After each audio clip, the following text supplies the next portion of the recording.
Sikia vigelegele kwa Yesu. Mali tumefika ni kwa nguvu zangu. Hey. Ninataka maisha yangu yajengwe juu yako. Ninataka masomo yangu yajengwe juu yako. Masomo yaliyojengwa juu yako Baba hayavunjiki kamwe. Masomo yaliyojengwa juu yako Yawe hayavunjiki kamwe. Maisha yaliyojengwa juu yako Baba hayavunjiki kamwe. Maisha yaliyojengwa juu yako Baba hayavunjiki kamwe. Masomo yaliyojengwa juu yako Yawe hayavunjiki kamwe. Maisha yaliyojengwa juu yako Baba yoyo hayavunjiki kamwe. Ninataka Ebeneza jengwe juu yako. Ninataka Ebeneza we msingi wangu. Appreciate God. Wapigieni makofi. Walikuwa na nyingi na mgeni wa heshima. Ninawakata tu ndio hawa graduates wasianze kulia. Unajua wakikumbuka hiyo safari ndefu wanaanza kulia hapa bure na sio nzuri. Basi wapigieni makofi wanapotoka, tawaita tena wapigieni makofi. Thank you so much, CU choir, for the presentation. We are going to give you another chance later in the program. So now I request the presidents from the three institutions to come over. So kindly come over. Kenya Institute of Social Work and Community Development President, come over. MIT President, come over. MIT TTC President, come over. The three of them will come over, led by Andrew Muli, and they have a common speech that will be done by one of them. If it's Andrew, then they are going to choose who. DJ. Please, the three presidents, please. Wapigieni makofi wanapokuja juu hapa, wapigieni makofi. They are going to have a chance, the three of them, to come over, introduce themselves, and maybe a common speech done by one of them. You can use mine so that you can also face the president and also face the chief guest.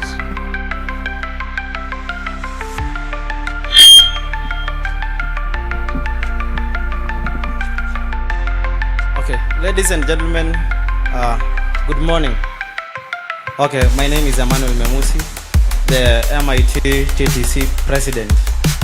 So I want to congratulate our graduates of the day, the class of 2025, and let me take this opportunity to welcome my friend Andrew, my president from the Kenya Institute of Social Work, to come and present his to tell us his name. Thank you very much. Thank you. Ladies and gentlemen, our present guests, our parents, our graduates, praise God, or good morning. I'm Noah Gilisho from Kenya Institute of Social Work Community Development, and at this time I will just wish our graduates that today we are celebrating their hard work and their resilience, and today I say congratulations, the year of 2025. May God bless you all, and your work God will bless. Thank you.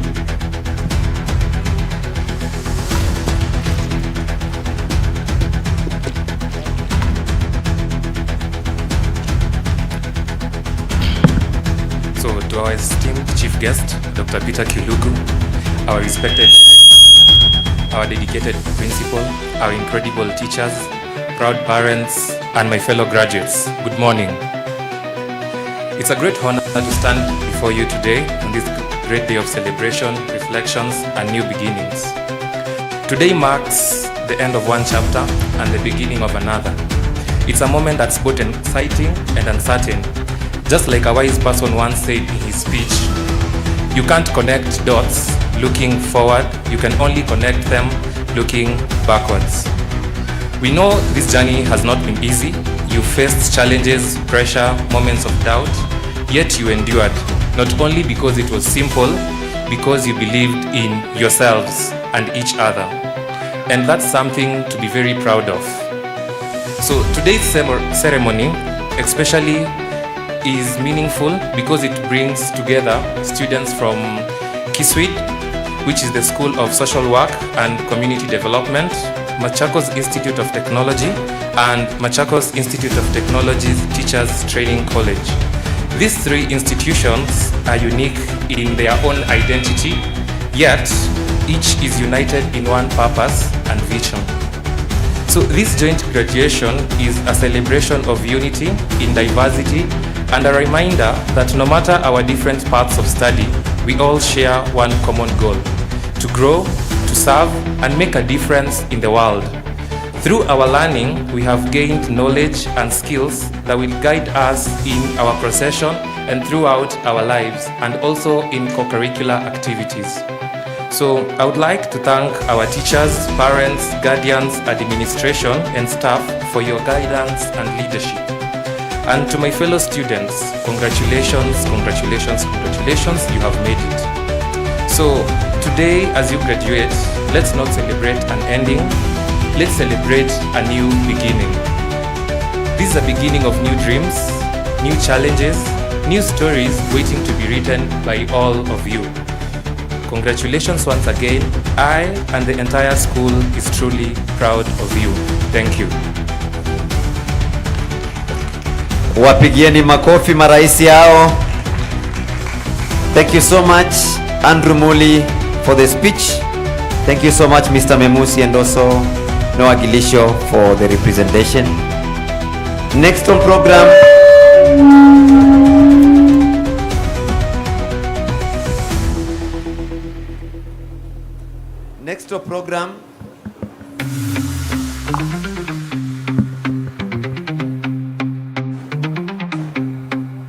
our chief guest next to program, we would like to invite the principal from Kiswcd, which is the oldest institution. Of course, they are graduating. They have been graduating for the last 23. Now it's 24th year. Wapigieni makofi.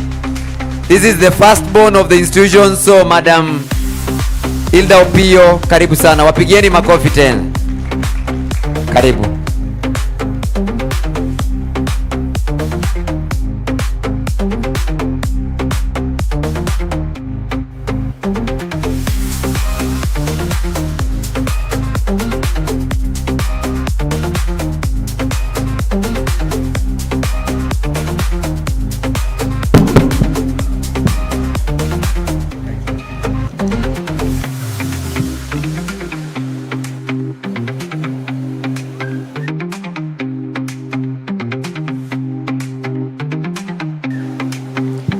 Thank you so much, Master of Ceremony, for giving me this opportunity.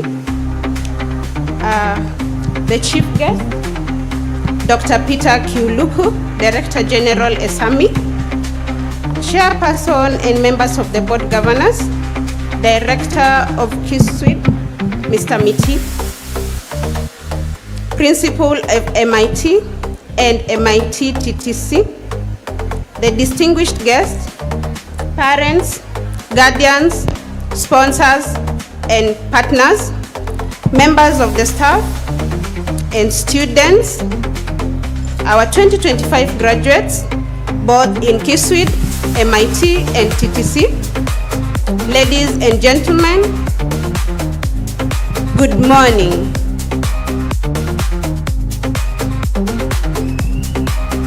Good morning once again.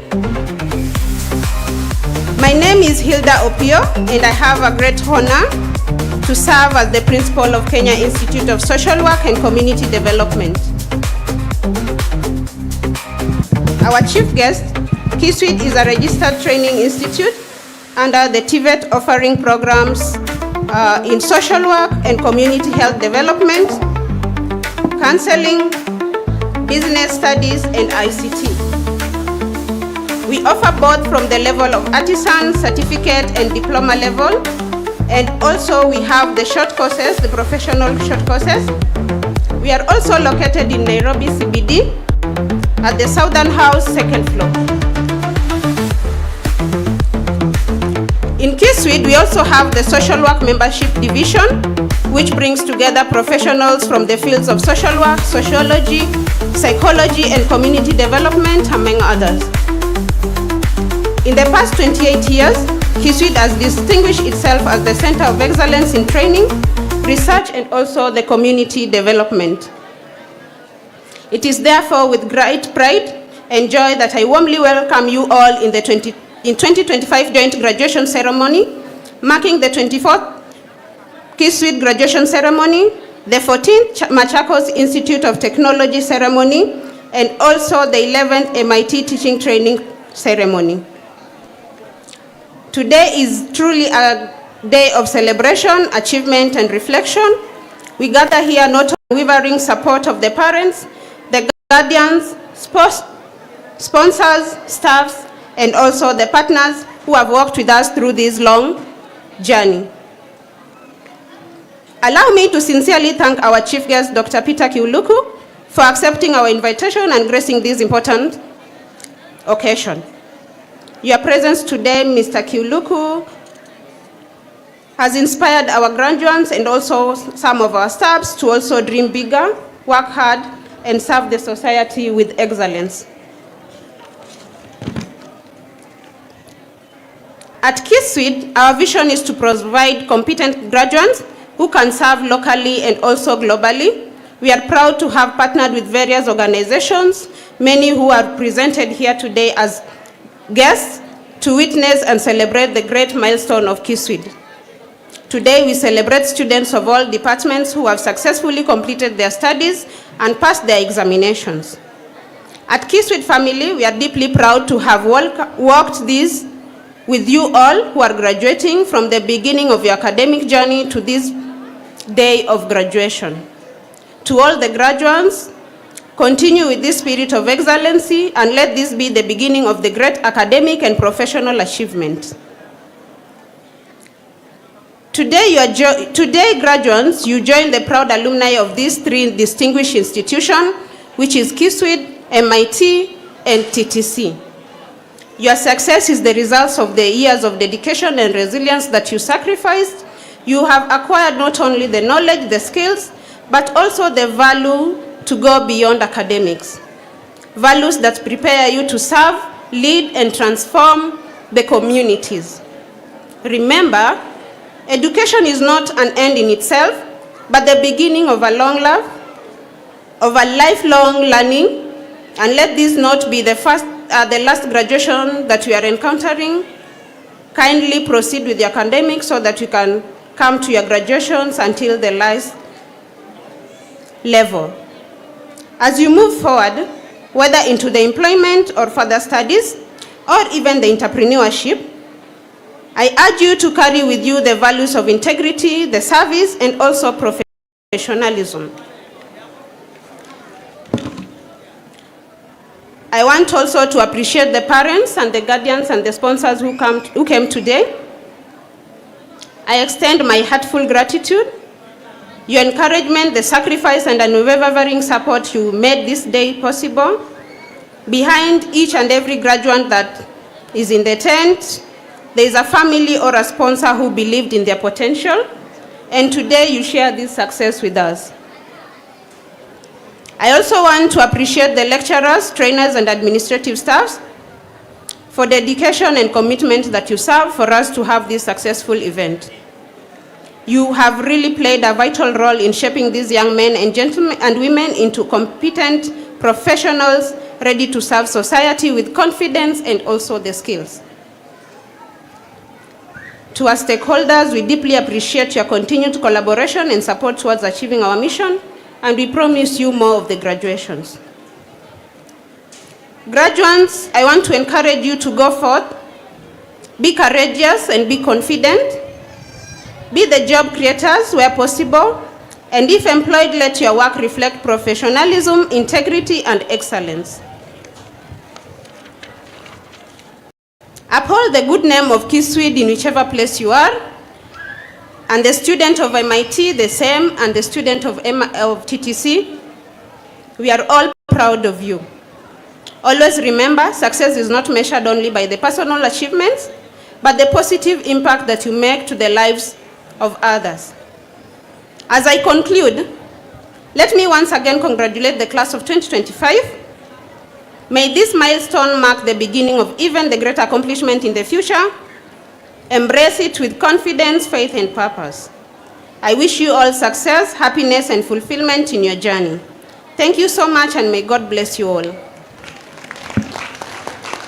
Kindly appreciate the principal once more. Mpigieni makofi msimamizi wa Kiswcd. Chief guest next on stage is the second born Machakos Institute of Technology principal, Madam Judy Chania, to give us speech and also give us the journey that MIT has worked for the last 14 years. Mpigieni makofi anapokuja. Tupunguzeni kuongea na kutembea tuweze kuwasikiza viongozi wetu. Mpigieni makofi tena. Our chief guest, Dr. Peter Kiuluku, Director General ESAMI, the Chairman, Board of Governors in MIT, TTC, and Kiswcd, Board Members, Directors, Machakos Institute of Technology, Mr. Benjamin Mtie and Madam Victoria Mwoka, Principal Kiswcd, Madam Hilda, Principal MIT, Madam Sarah, distinguished guests from various organizations present, sponsors, parents, graduates, students. Good morning. Our chief guest, Machakos Institute of Technology was established in the year 2008 and is fully registered by the Ministry of Education and also the State Department of Technical Education and Training Authority, TVETA. As a middle-level college, we've distinguished ourselves as a center of academic excellence in Machakos County and the country at large. The diversity of the certificates and diplomas and higher diplomas that the institution offers attest to a determination in achieving our objective of the community development. Our chief guest, sir, some of the courses that we offer are electrical, mechanical, building, survey, ICT, hospitality, journalism, fashion, among others. Chief guest, sir, for the last 17 years, the college has been channeling out well-trained and equipped professionals who are serving in different capacities in our republic. The college has, over the last 17 years, grown from the initial population of 300 in the year 2008 to the current active student population of 16,000. The growth is an indication of the trust and the confidence that the Kenyans have on the institution's ability to deliver quality training. Our chief guest, sir, the core values under which underpin the manner in which we conduct our businesses are integrity, creativity, innovation, professionalism, teamwork, and agility. Our chief guest, sir, the institution offers different examination bodies, such as the Institute, Association of Business Executive, that is ABE, Kenya National Examination Council, NEC, International Computer Driving License, ISDL, Kenya Accountancy and Secretarial Examination Board, CASNEB, Association of Business Management, Association ABMM, Institute of Commercial Management, that is ICM, National Industrial Training Authority, NITA, among others. Our chief guest, sir, the institution has established different linkages and partnership.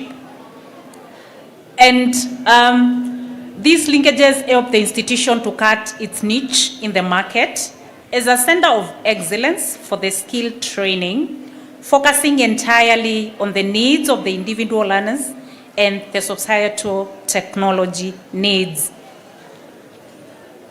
Our Chief Guest, sir, allow me at this juncture to address the graduates. Dear graduates, I'm delighted to welcome you all to the 24th Kiswcd graduation, MIT 14th graduation, and also TTC's 11th graduation ceremony. Today, as we celebrate not only your academic achievements,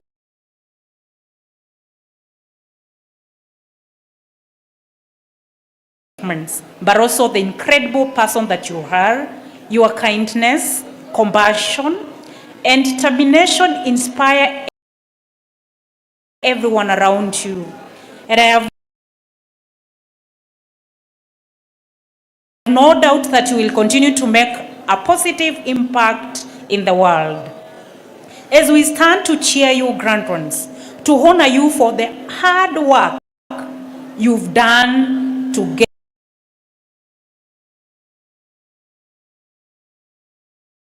get you here. As we rise and give you applause, kindly don't forget that learning is not over as your future plans are met. May you always be a good listener, learn from all you meet, always keep a student's spirit, and your life will be complete. As we celebrate you, graduates, we share the joy and the glory with your parents, guardians, sponsors, spouses, and members of the departments who have made significant contributions to your education. I also appreciate their efforts. Dear graduates, as you venture into the industry, I wish you a wonderful journey ahead. May God bless you all. May God bless Machakos Institute of Technology, Kiswcd, and MIT TTC. May God bless Kenya. Thank you very much. Makofi. Makofi zaidi jamani. Basi mgeni wa heshima, ningependa kumlete msimamizi, mwalimu mkuu wa MIT TTC, Madam Sara Ngina, atupe safari ya wanafunzi na shule hii ya walimu. Na hapo wameongeza love kidogo. Hebu ongezeni tena nisikie. Karibu sana mwalimu. The chief guest, Dr. Peter Kiuluku, the Director General ESAMI, the Chairman Board of Governors, members of the board, the directors, colleague principals,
Amen.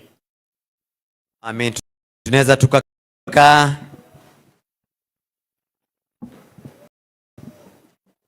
Basi nitauliza tukiwa tumetulia, kiongozi wa gwaride aweze kuondoa gwaride lake ndio tuweze kuendelea na ratiba ile nyingine.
Good morning, I'm Benson Mwasia.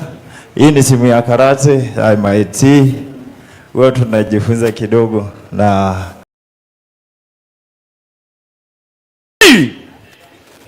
Frike.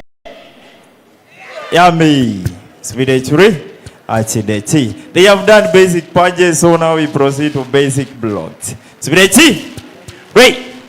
Achideti. Zengu zure zikidambura tike go.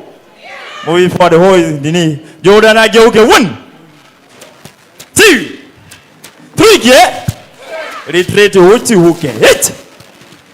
Nay. Sinke. Yummy. Spiritually. Achideti. Those are basic blocks. Now we go to basic combinations. Spiritually. Wait. Achideti. Zengu zure zikidambura tike go. Moving forward, Maigeri Kizami Zuki 1. Mawansi Geri Urakin 2. Ushiruka Kato Geri Kia Kuzuki Kia go. Watei.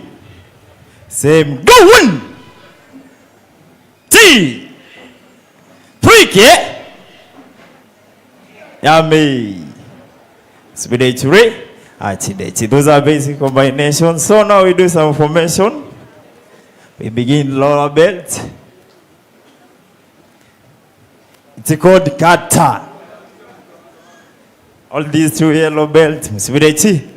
Break. Achidechi. Yan shoulder. Me.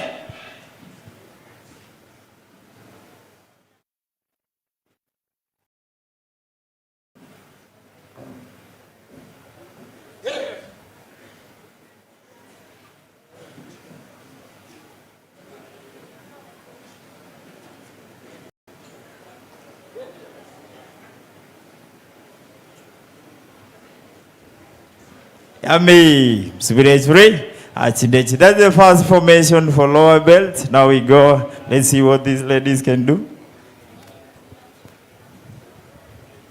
So we expect more girls to join us. Karate is for everyone. Spiritually. Read. Yanida.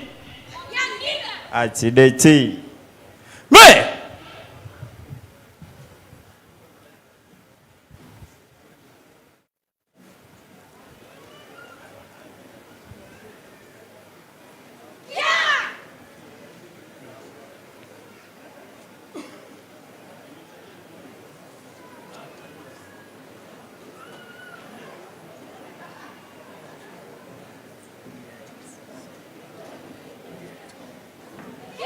Yummy. Spiritually.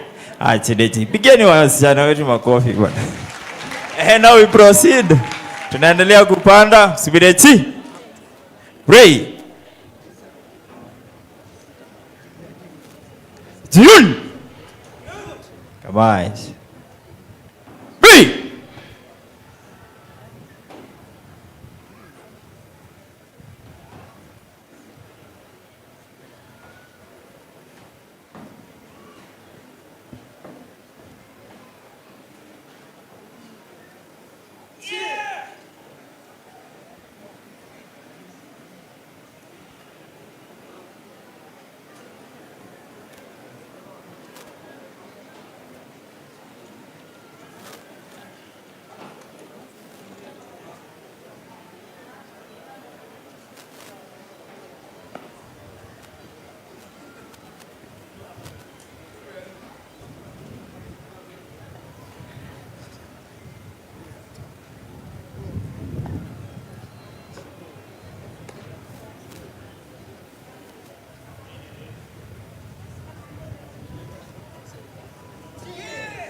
Yummy.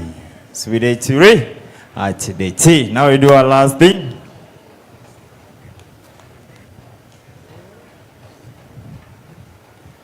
Sweet churi. And B. Yoi. B.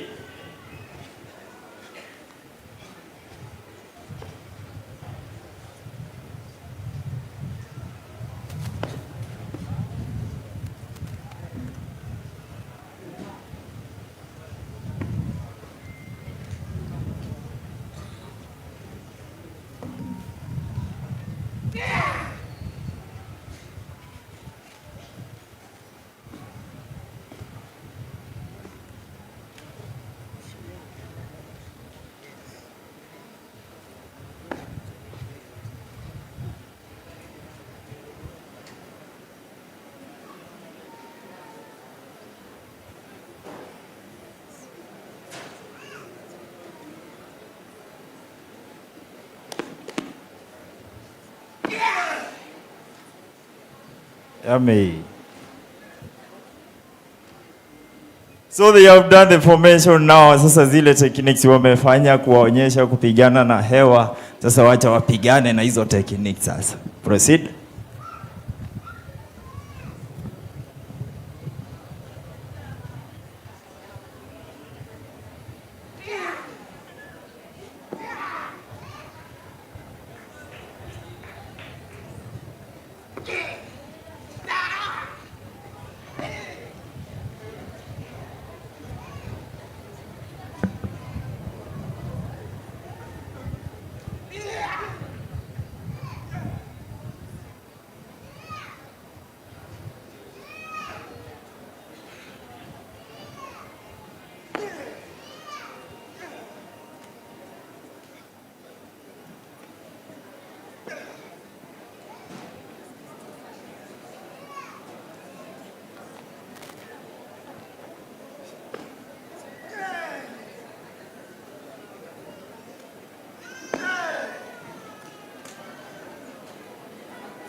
Wapigieni makofi.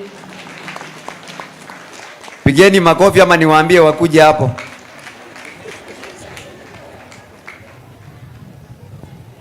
Ami. Subidechuri. Achidechi. Subidechi. Right. Achidechi. Thank you so much. Wapigieni makofi. Mgeni wa heshima, ubaya wa hii mimi sijui ikianza na ikiisha. Sasa labda we ndio umetembea hii dunia utatuambia kama umesikia kitu hapo. Lakini nimesikia kidogo. Tukisema graduation ni unasema yo. Graduation ni? Walikuwa wanasema hivyo. Graduation ni? Bas. Hiyo ni Kijapani yangu.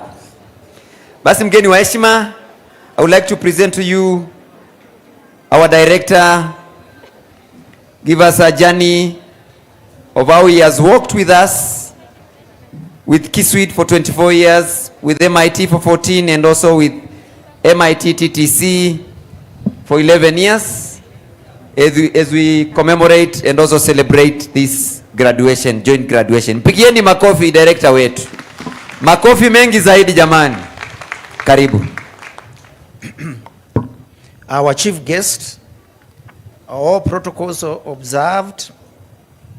First and foremost, allow me to express my deepest gratitude to you, our chief guest, for graciously accepting our invitation and taking time to celebrate this important day with us. Your presence today is a great inspiration to our graduates today. And we really appreciate what you are doing not only in this country, but also in the East African region and the African continent. I wish to salute each of the three institutions that are represented today here. Kenya Institute of Social Work, who are celebrating their 24th graduation ceremony, and Machakos Institute of Technology, who are celebrating their 14th graduation ceremony, and our kid in the blocks, the MIT TTC, who are on their 11th graduation ceremony. Our chief guest, I know many of us are wondering why we decided to have this joint graduation ceremony.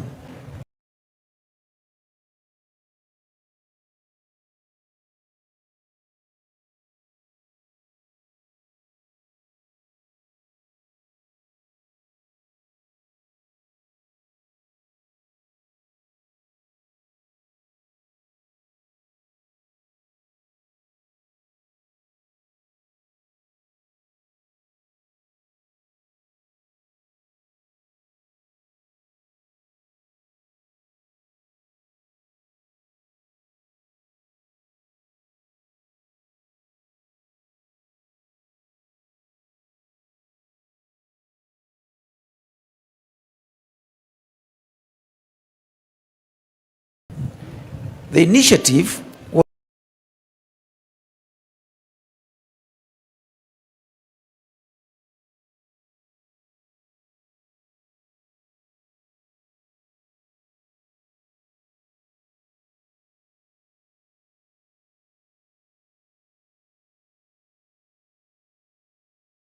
for quite some time.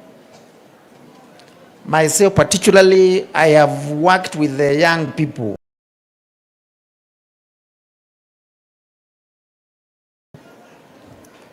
And there are so many things you can learn from young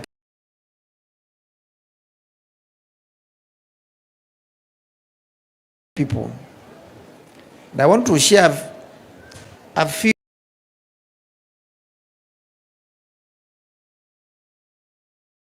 of the lessons that I have learned from working with the young people, the youth of this country.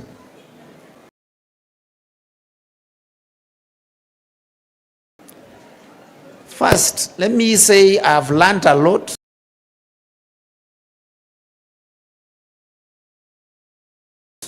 from young people because they have very many ideas. Some very ambitious,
when we always need you, the banks, you know, so many partners, those who support what we do every day. Asanteni sana.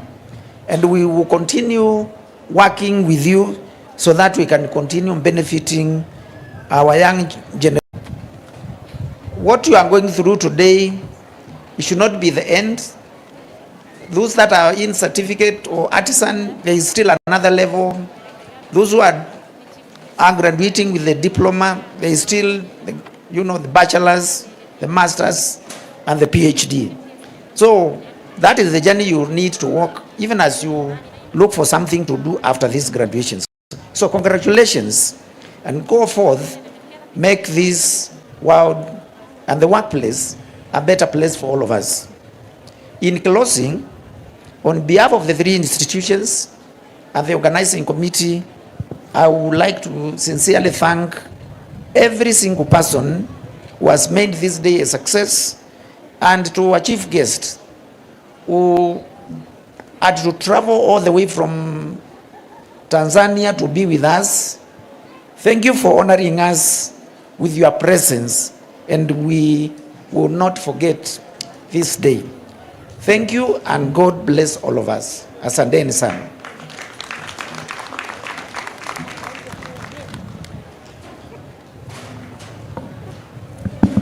Hiyo makofi haitoshi. Mkurugenzi ambaye ametembea nasi miaka mingi namna hii, makofi ambayo yanamtosha jamani. Our chief guest and other guests I would like to bring on board the BOG chairperson, Dr. Bernard Muya, to give a speech, and any other thing is mandated to do, including giving a profile, and later inviting you to address this congregation before we close into the award ceremony and closing up the program before 1 p.m. Kindly appreciate the BOG chair. Makofi, makofi zaidi, makofi, makofi, makofi. Anapoandaliwa na DJ, makofi, makofi, makofi. Please, the AIC Bomani team, stay on standby. You will give us a presentation after the speech of the chief guest as we align ourselves into the next program. Pigieni makofi bwana chair. Karibu. Thank you very much. Good morning everybody. Bari za asubuhi. Kwa Kristo, Bwana Yesu asifiwe. Uhuru wa Yesu. Kwa ndugu zetu Waislamu, assalamu alaikum. Kama kuna muhindi kati yetu, kemcho. Kama kuna Masai, mwa mukata. Good. So my job today, my main job right now, kazi yangu ile kubwa sahi, is to introduce our chief guest. Okay? Our chief guest has traveled all the way from Arusha, as we've been told. Mgeni wetu rasmi amekuja kutoka Arusha. Na itakuwa sio vizuri if we are not going to get his speech in a good way. So nauliza, naomba kila mmoja wetu tafadhali tupunguze kelele.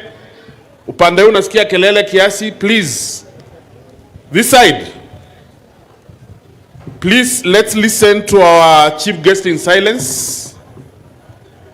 Na kwa sababu Waswahili walisema kwamba mgeni akikuja mwenyeji anapona, mimi sitaki kuharibu hiyo nidhamu kwa kuongeza chumvi katika hayo. So my main job will be just to introduce him, and then we get to hear what he has to tell us. So if you can just, mkiweza kunyamaza, tutaharakisha tumalize kwa muda. Our graduates are very quiet. Our guests, tafadhali. Nitaita watu wa karate wakuje pande hii.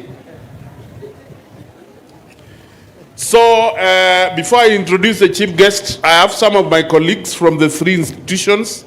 So, if you can just stand up and introduce yourself, please. Any member of the BOG from the 3 institutions? Good morning, everyone. My name is Faith Muthoki. I'm a member of the BOM. of MIT and MIT TTC.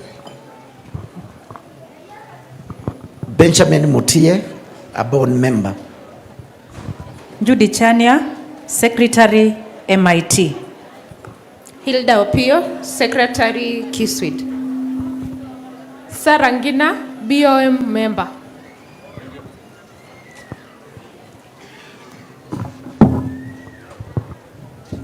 So just to clarify a few things, tunaposema our chief guest is from ESAMI, ESAMI stands for the East and Southern Africa Management Institute in Arusha. So, chief guest, allow me to ride on the protocols that have been established by earlier speakers as I make my speech.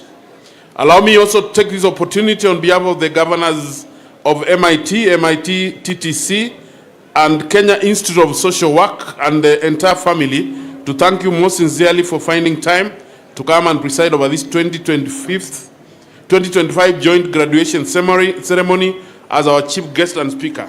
I bring the apologies of my colleague, Dr. Caroline Ayuya, the chairperson of Kiswcd, who is in the US and is joining us online. Our chief guest, MIT was established in 2008, MIT TTC in 2011, while Kiswcd has been with us for close to 28 years. The three have trained close to 40,000 Kenyans in various programs and who are working all over the world right now. Our theme for this graduation is promoting sustainable development driven by artificial intelligence technology. This is an area we are keen on leveraging because it will increase efficiency and productivity, especially in repetitive tasks, reduce human errors, and enhance customer experiences through personalization. We anticipate that AI will always be available 24/7 and will drive innovation in areas like healthcare, teaching, finance, and cybersecurity. Our chief guest, I want to tell you briefly what we want to do as part of our strategic plan in the next 5 years, very briefly. First, for Kiswcd, we'll build new partnerships and networks. Number two, enhance our online training services. Number three, equip the nutrition and dietetics lab, that is. Number four, improve student welfare services. Number five, introduce more healthcare related courses. Number six, purchase. Thank you. Excuse me. Number seven, we want to purchase high-end computers for the ICT lab.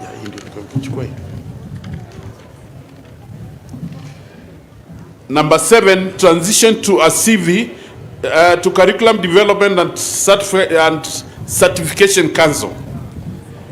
For MIT, we want to sign more MOUs and build more networks and partnerships, complete and equip 5 workshops for automotive and mechanical engineering. 3, enhance the online learning and virtual campuses. Number 4, leverage on programs on AI and emerging technology. For MIT, we also want to purchase new machines for the fashion and design section. For MITTC, we want to increase capacity building for our teaching staff. We're in the process of constructing an ultra-modern college campus in Chumvi. We want to enhance the online learning. We want to integrate ICT in our teaching, and we want to introduce online classes for virtual campus. Our chief guest in the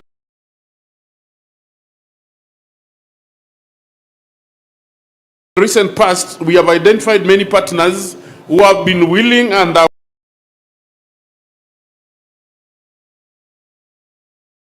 willing to work with us to improve the levels of service delivery. I want to, on behalf of the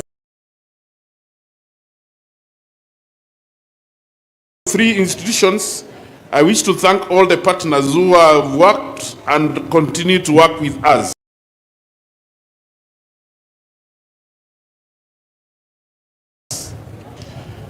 To those graduating today, we send you to the field with confidence and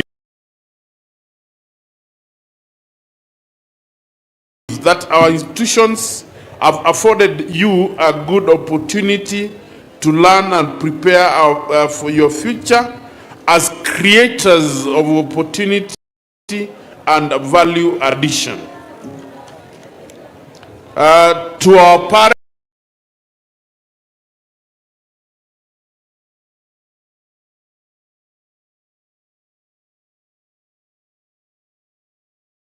really, I should be adding a word of advice for the graduates, but today I choose not to, because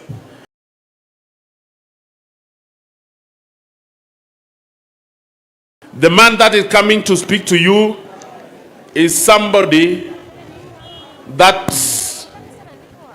has great words. And when I met him about 30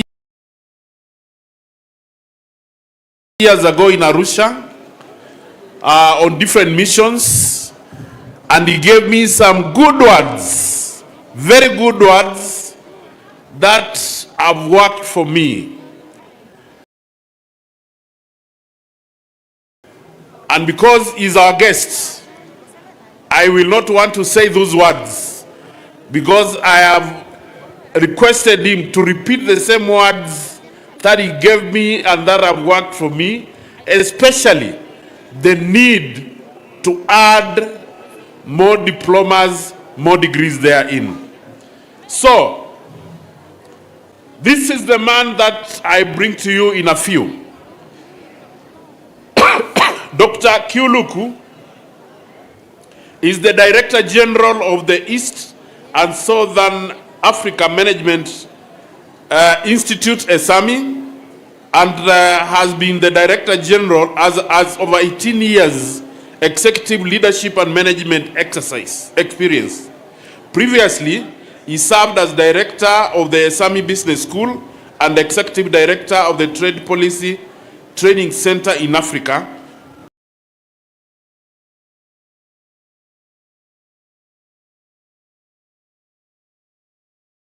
development at ESAMI. Previously, he was management consultant with Price Waterhouse Nairobi, which is now called Price Waterhouse Coopers, which is an international consulting firm. In this capacity, he was part of the Price Waterhouse Global Consulting Group based in Nairobi. He is an international business and management expert with specialist skills in strategy, communication, and management. Dr. Kiuluku has consulted for private sector clients, international donors, government and NGOs. He is a certified management consultant by the Institute of Management Consultants in London. He is a strategic thinker, executive coach, and has chaired boards of international organizations. Dr. Kiuluku possesses good policy and governance experience at the very apex of the international level.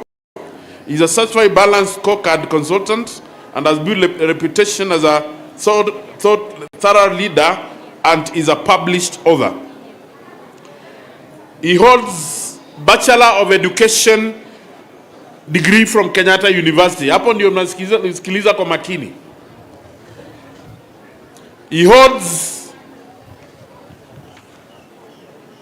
Bachelor of Education from Kenyatta University, Diploma in Small Business from the Galilee College of Israel, Master of Business Administration in Strategic Management from ESAMI, Master of Philosophy from the Mast School of Management, and finally a PhD, Doctor in Philosophy from the Swiss School of Management on Competitiveness and Innovation. That is the man start. Ladies and gentlemen, I request that we be upstanding as I bring him. That is the man I bring to you. Mahafala tuwe tukumisimama. Wazazi, please stand up as we welcome our guest.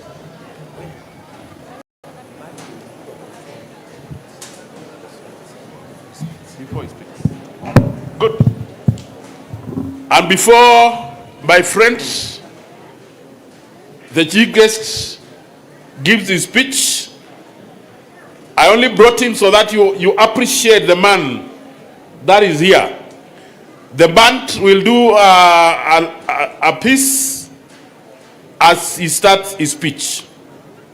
So I request him to be seated or standing as we do the song, then you can join later.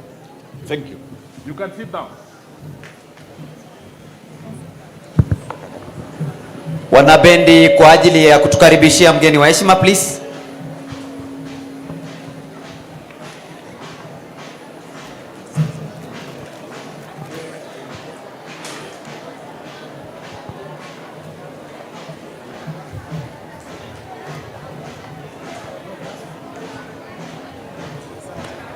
One number, one presentation, then after the speech, one presentation as we prepare to the next session.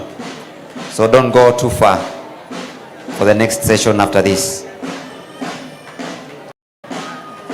Wapigieni makofi mnapompigia mgeni wa heshima tu bado. Karibuni.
Wapigieni makofi.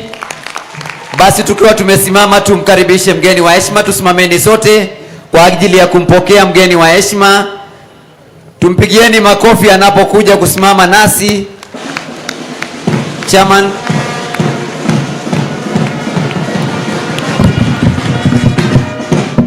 So while we are standing,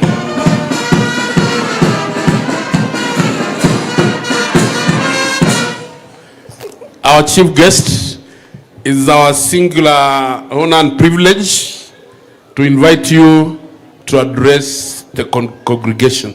So tumkaribishe kama kawaida wa Afrika, makofi ya kilo moja, mgeni wetu Daktari. Please come and address us.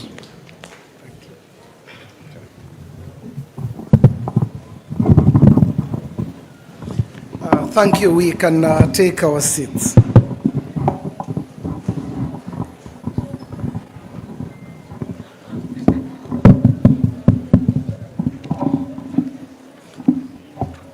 Distinguished graduates, because we are not yet graduates, the chair, the board of governors, who has been gracious to introduce me so elaborately, the board members present,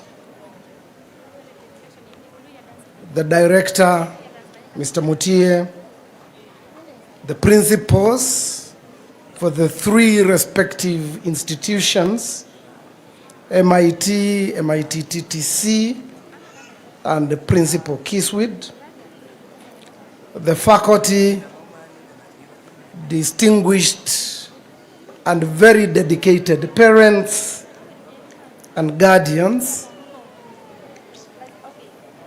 industry partners present, and the friends of the graduates gathered here today. I wish you all a good morning and a good afternoon. I met Mr. Mustie more than 35 years ago when we were in high school, although in different schools. He was at Kanunga High School, and I was at neighboring Tafa School, not academically but physically, called Karuri High School. And I met Dr. Mui, as he said, quite a bit of a while, about 35 years ago, when we were both working in Tanzania. I want to make my remarks. They are long. I will leave the speech.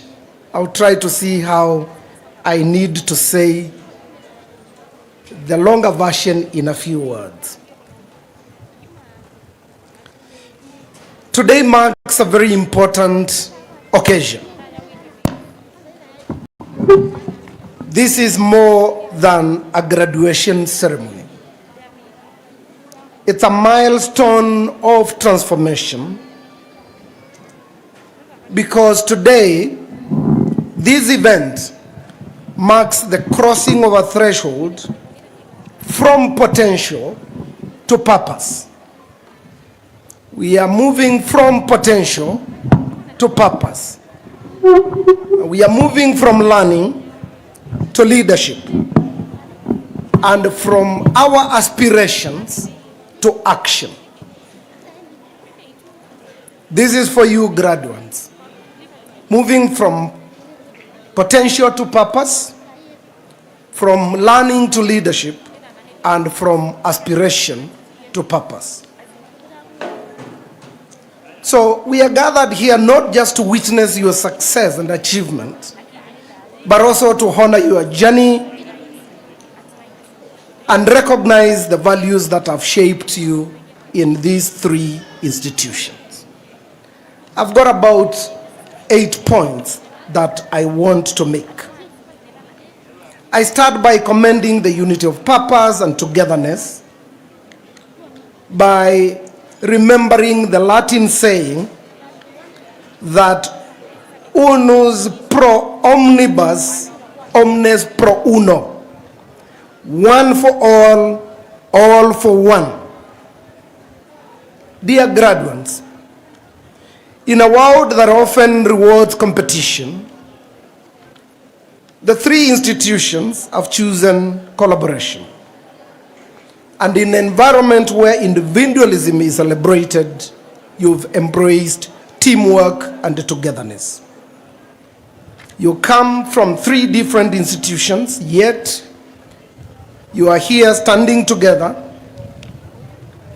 And how I wish you also continue to have joint projects, having shared learning, and doing community initiatives bound by a common goal, to rise and to rise together. And it is clear to me that this unity is not accidental. It reflects maturity, strength, and a vision that has been shared by the chair of the board. Never underestimate the power of collective purpose. Please carry this spirit with you into the world. It's a rare strength and it will serve you well. Remember, school experiences shape our world view as we grow up. And I'm happy that this joint graduation makes that belief that there is a strength in numbers come true. Number two, I have taken time to read and internalize the three institutions' core values, and I think they have a meaning for life after graduation. Those values that were read by the principals, they are values beyond school. The values of integrity, quality service, accountability, transparency, and community empowerment. As you step into the world from today, these values, let them be your compass. Why am I saying this? Because integrity will guide you through ethical dilemmas in decision making and in your actions. The value of integrity serves as a basis or foundation for your character. Quality service will be your competitive edge. It will give you competitive advantage over others. Accountability and transparency, let them build trust wherever you go. People like associated with people that they can trust. And community empowerment is your reminder that true success is measured not only by what you achieve, but who you lift up along the way. It's not about succeeding alone, but also lifting others up. Let these values inform your decisions, anchor your careers, and shape your legacy in this world. My number 3 point, let me start by commending the three institutions and reminding all of us of the Latin saying that says, scientia potentia est, that knowledge is power. Knowledge is power. Today, we give you the power to read, the power to act. To the leadership and the faculty represented here today, a very deep admiration for what you've achieved with these young ones. You have moved beyond theory to deliver practical, relevant, and demand-driven learning. You have created, I believe, future leaders. We can eagerly look forward to what these young people will become from tomorrow. Faculty, your commitment to customize skill-based learning and aligning it with the industry and the needs of society is commendable. You have not just taught, you have empowered. You have mentored these young and restless minds. And your 3 institutions have demonstrated that TVET is not a fallback. It is a foundation for real-world solutions and nation building. I encourage you, keep that flame of innovation burning and continue shaping the workforce of today and the architects of tomorrow.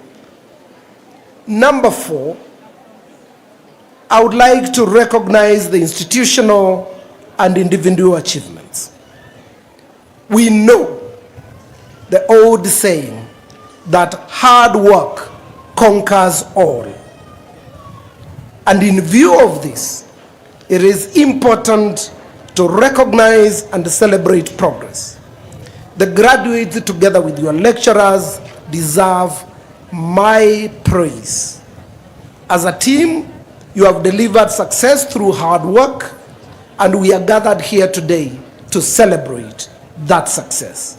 I salute you, keep this fire burning, and we hope the future will be brighter because of your actions. My number 5 point is that I want to speak to you honestly as graduates. Life will be tough. Life will be tough, but you can conquer the world. Life will be tough, but you can conquer the world. We are living in a time and space where the speed of change is too drastic. Unlike the time that I went to school and that I graduated. The global economies, including that of Kenya, are being shattered by headwinds of very unpredictable environment. So times are hard and life is not easy for all of us. But I want you to have a belief in yourself. And I also want you to know this. There has never been any time in the history of humankind that life has never been tough. In fact, if you speak to those who grew up when life was tougher than today, when the average age of those who went on to become successful, people only lived up to 20 years and they died. Today, we are doing on average 60 years in Kenya, and in some countries we are doing 76 years. So life, we may say it's tough, but it has also been even tougher in the past. The world outside this ceremony will therefore test you in ways that the classroom could not and was not meant to prepare you for.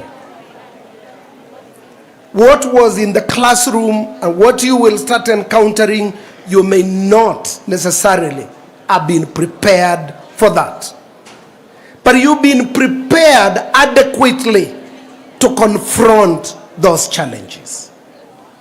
Admittedly, there will be disappointments, there will be failures, there will be temptations. And there will be easier ways that come as quick wins, while they are not. Please listen to me. For whatever it is, please stay away from drugs and substance abuse. It doesn't matter the challenges that you will be going through. These things only offer temporal escape, but they steal your future. I want to repeat that. Shortcuts in life substances that are easily abused to escape what looks like a difficult time, they only steal your future. I want to encourage you. Stay the course and persist. It will work. Stay the course and persist. It will work. Never fail to take up a job, because that's not what you studied in school. Your first qualifications that you possess from today, they are only a foundation for a future that you don't know. Take opportunities that come your way, but more importantly, create opportunities. Be open-minded and stay away from get-rich-quick schemes. They don't work. We've been working for many years and we're still working today because hard work pays. Success in life, remember, is just too broad. Look beyond quick gratification. Sometimes money, which you will need to survive, may look hard to come by. But I want to encourage you. Hard work will eventually make you succeed.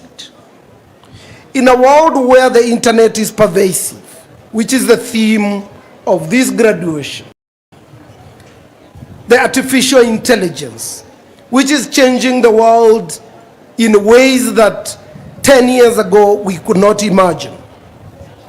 There are more opportunities than any other time in history. There are more opportunities than any other time in history. So look out for these opportunities, but beware. There could be scams, but you've been well prepared in school to recognize this. Please uphold your moral values, because character is a currency that never loses value. So never do anything that may erode your currency.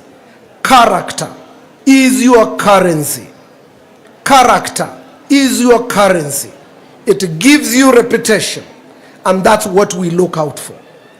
Be proud alumni of these three institutions. Be good brand ambassadors of these institutions, because you are going to succeed, most likely because of previous success of those who have come before you. So carry the name of the institutions with pride and responsibility. Life rewards those who show up. Life rewards those who show up, not the lazy. Stay up and step up. It is your time to conquer the world from tomorrow. Dear graduates, ladies and gentlemen, my sixth point is closely related to what I've said. Opportunities in the modern world. There are opportunities in the modern world. The Latin saying, fortes fortuna aduvat. Fortune favors the brave. Fortune favors the brave. Despite the challenges, this is also the most exciting time to graduate. It's a contradiction from some of the things that we may have said, because we saying times are hard. But in the age of disruption, there are infinite opportunities, because knowledge that has been known for a long time is being destroyed much faster, and new opportunities are being created. Take advantage of those. So from artificial intelligence, robotics, data science, green energy, gig economy, e-commerce, digital fabrication, the landscape is evolving rapidly.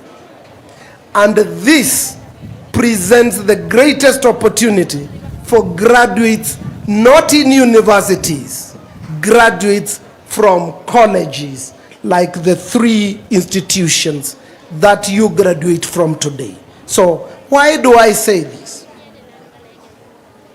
I say this because hands-on skills are the future, not theory, not knowledge. Hands-on skills are the future. Practical intelligence is the new gold.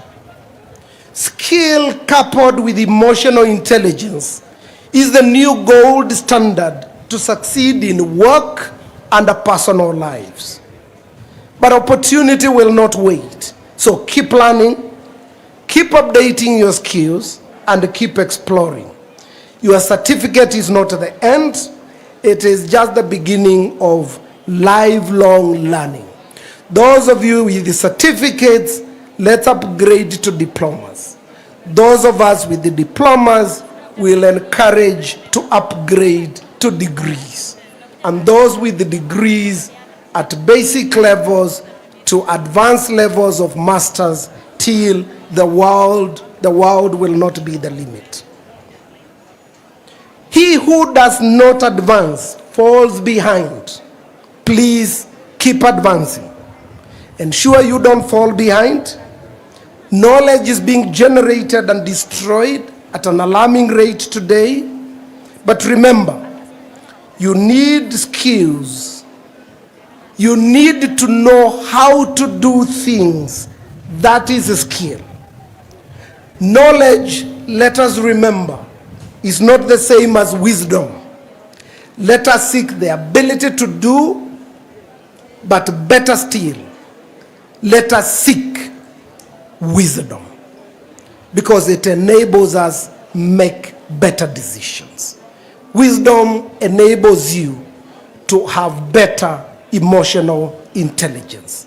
Carry the values as your compass. You've got fantastic values from school. To the graduates, my 6th point, I want to remind you, your nation, your communities, your parents, and your friends, they look up to you now. You are the light. Don't put it under the table. Step forward and be job creators. Be solution finders, not problem avoiders. You can start from a job seeker to a job creator. There is no formula. There is no formula. Some of us will go ahead and become great entrepreneurs, but some of us will also get jobs and become great in what you do. Whenever possible, I encourage you to give to your communities. I call upon you to empower others, mentor others, and inspire others as you scale the ladder. You are the answer to somebody's question without you knowing. You are the hope that someone sees. As your parents and friends surround you today, they're not seeing you as people who are going to be struggling in life. We are seeing you as our hope, as people who will succeed and make us proud.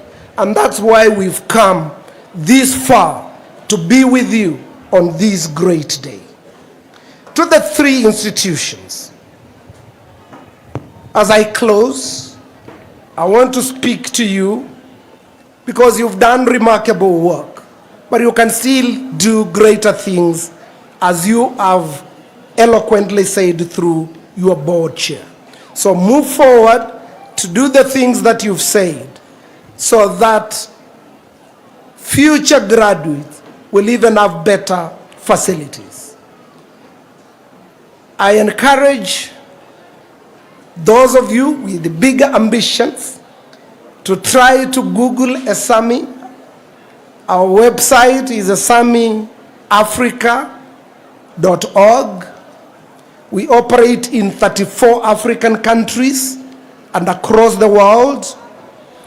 And I know we also have things that young people, young professionals can be able to take advantage of. So I invite you to visit our website, and I'm sure you will be able to benefit. Finally, to the graduates, I quote to you just 5 take-homes. And I quote from Stephen Bartlett, who says that there are 5 buckets in life. The first bucket, according to me, I think you got it today. The first bucket is what you know. The knowledge that you have gained from your institutions. The second bucket, which is also quite substantially covered in yourselves, he says, what can you do, which is your skill set. Your colleges have given you abilities that have empowered you to have skills that are useful in industry and in society. The third bucket is who you know. This is your network, and we say your network is your net worth. I know you will struggle a bit to build a network, but fortunately you are starting from somewhere. So this bucket is not empty, and it's an extremely important bucket. Who you know, the people in your network. Never ever have in your network those that you think are headed the wrong way. Choose always wisely those who are far ahead of you and try to be part of their network. The bucket number 4 is what you have. What you have does not necessarily mean money. Many people think this bucket is about money. This bucket is about the resources, including your brains, including your confidence, your aspirations. Money, remember, is energy. Money is what gives the world energy. We have something in this bucket. Please build on it. And the 5th bucket is what the world thinks about you. This is an extremely important bucket, which all of you have today. Your reputation. It is the 5th and the most important bucket because you already have it. What people think about you, your reputation. That is what makes employers. That is what makes friends. That is what makes those who have succeeded include you in their networks. Your reputation is founded on your character. Your reputation is founded on your character. So, graduates, I urge you go forward with courage and confidence. And to the 3 institutions, I urge you to build better boldly. To the nation of Kenya, to the nation of Kenya, here we are graduating more than 600 of us. We come to you because we want to be partners and we want to solve your problems. And I believe the future is being shaped here in Machakos, MIT, TTC, and in Kiswcd. I wish to thank you for having invited me to come, join you in your graduation, celebrate your success, and witness this great event happening. I now want to say, I wish you all the best in your life. I thank you.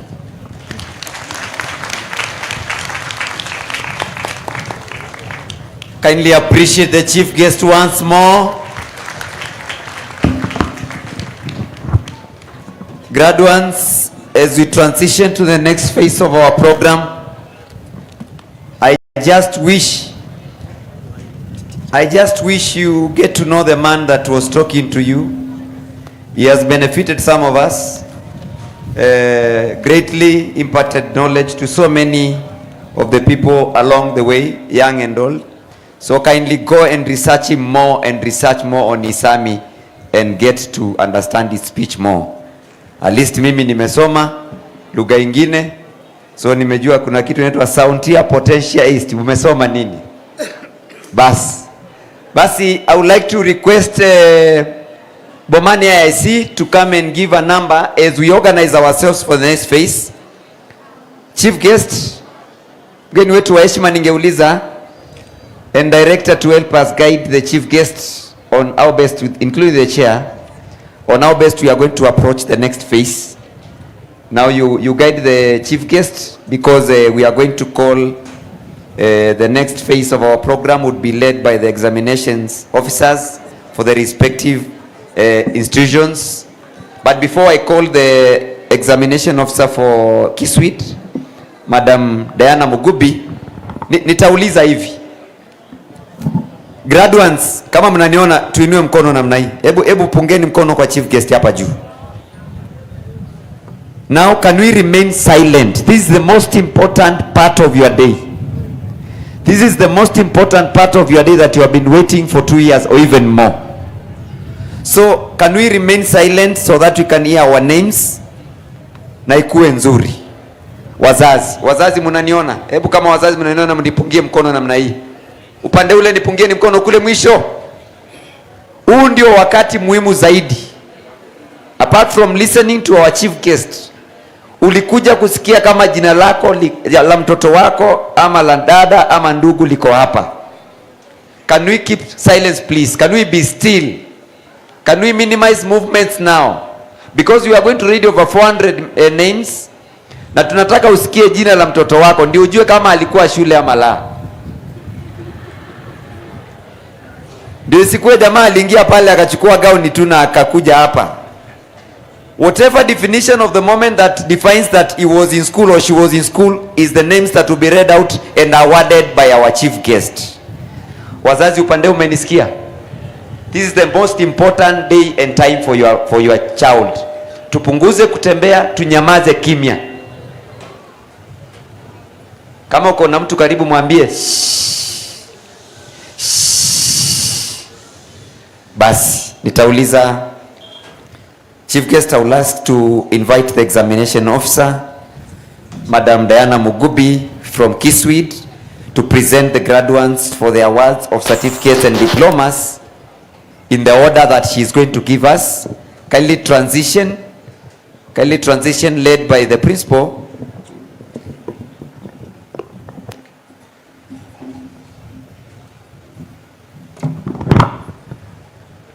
So, karibu. The chief guest is going to go down. Let me also guide the graduates, please. When you hear your name from, because we start with Kiswcd, from Madam Diana, you come down, receive your token, and stand still on the carpet. The chief guest will award from there. So let's ensure you get your token, come in front, and stand there. We are going to have a photo session to symbolize awarding, so that we don't stay here for a long time, and we want to give a chance to your parents and your family to have time to be with you in the next 1 hour. Basi ile shi yetu imeanza. Ambia mtu wa karibu na wewe. So chief guest, I invite the examinations officer, Madam Diana Mugubi from Kiswcd, to present the graduates for the award of certificates and diplomas in the following order. Karibu. Thank you so much.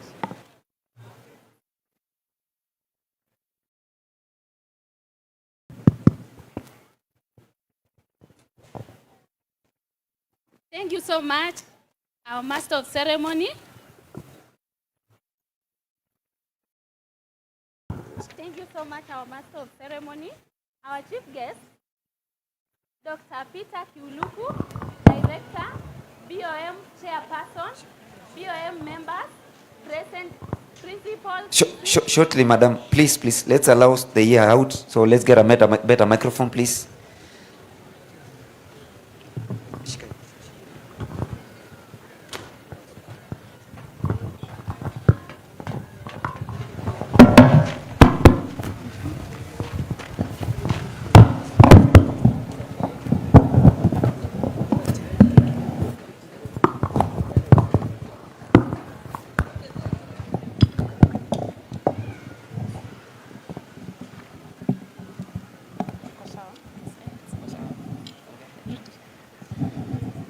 Thank you so much, our Master of Ceremony.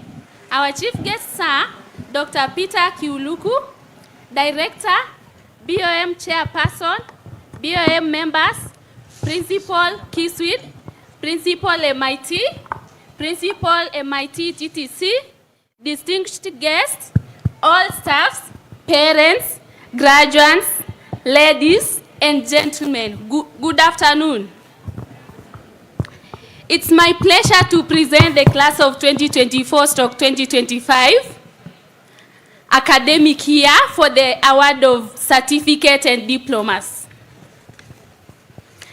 Our chief guest in 2024/2025 academic year, the following candidates were trained, examined, and qualified for the award of a certificate in social development.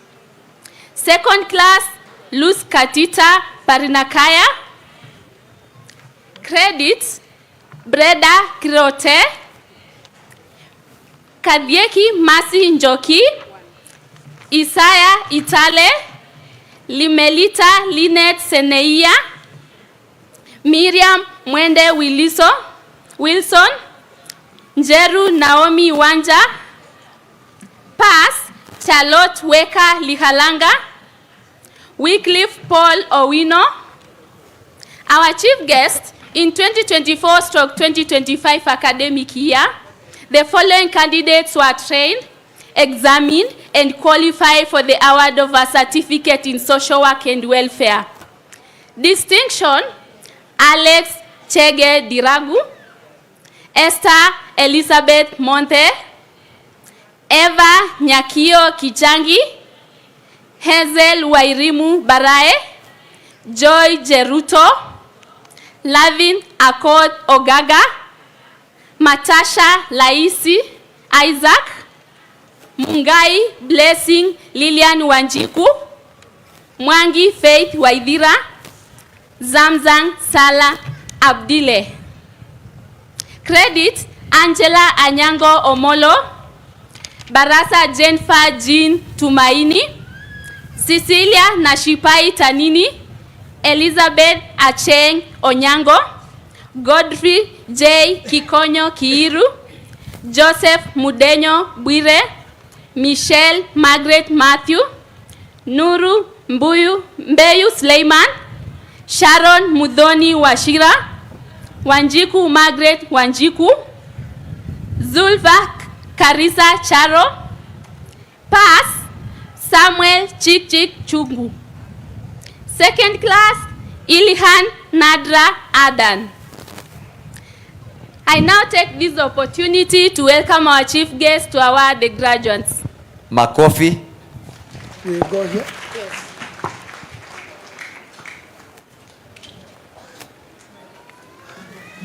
Having satisfactorily met the academic conditions and examinations requirements for the program of study for which you have been trained and examined, and upon the recommendation of the examinations office, I hereby award you this certificate in recognition of your achievement. Congratulations. Appreciate them once more. Then a group photo from the chief guest so that we move a little bit faster. The principal will also be there. After that team, then Madam Diana will continue with the other program.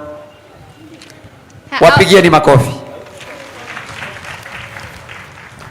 Our chief guest in 2024/2025 academic year, the following candidates were trained, examined, and qualified for the award of Certificate in Community Health and Development.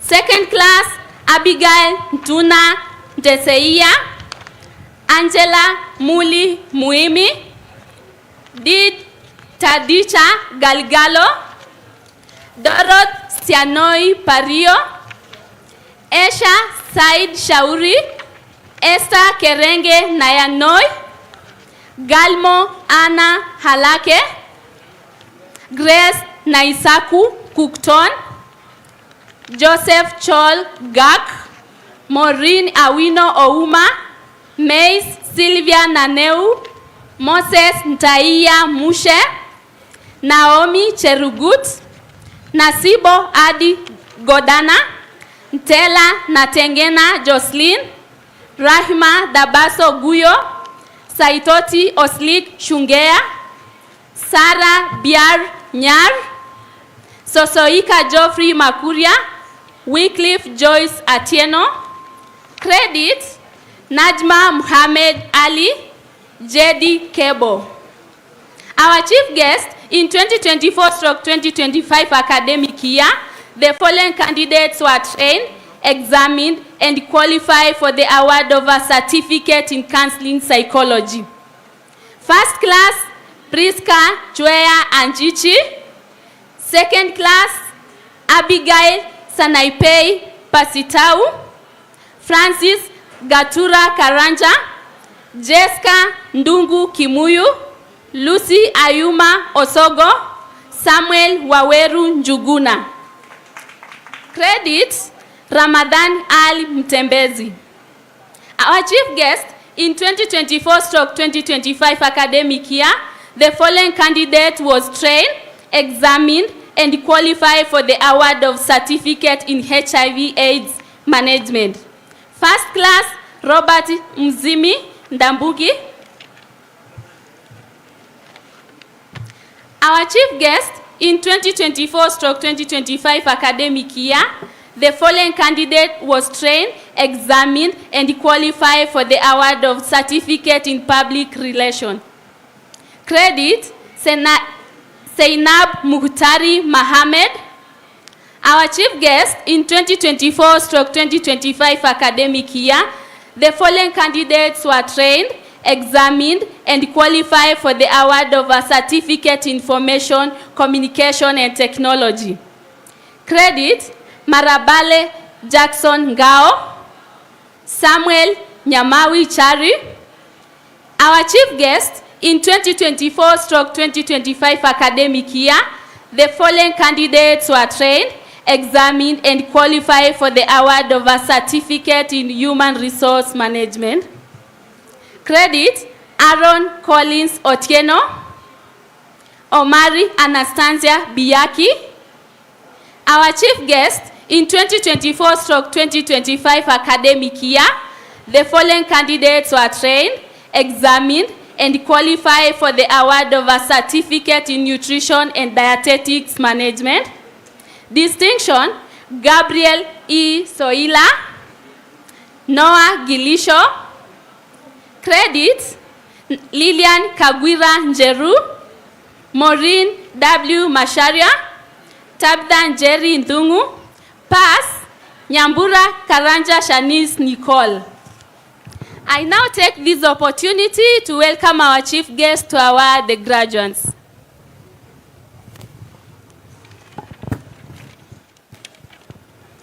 Having satisfactorily met the academic conditions and examination requirements for the program of study for which you have been trained and examined, and upon the recommendation of the examinations office, I hereby award you this certificate in recognition of your achievement. Congratulations. Wapigieni makofi. Let's have a group photo for Memory. Thank you, DJ. Let's continue, DJ.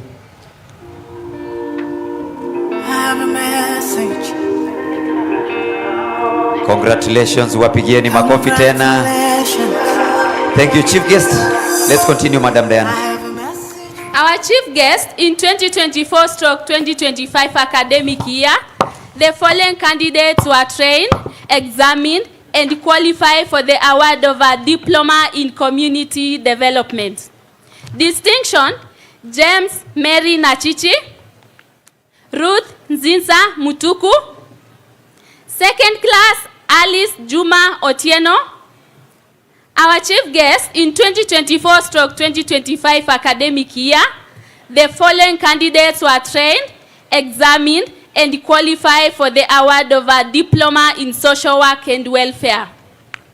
Distinction: Elvis Njenga Mwangi, Eunice Musenya Mbaika, Maj Madadi Mulusa, Margaret Faith Mwongeli, Timothy Kimani Kichuke, Trinity Anyango Award.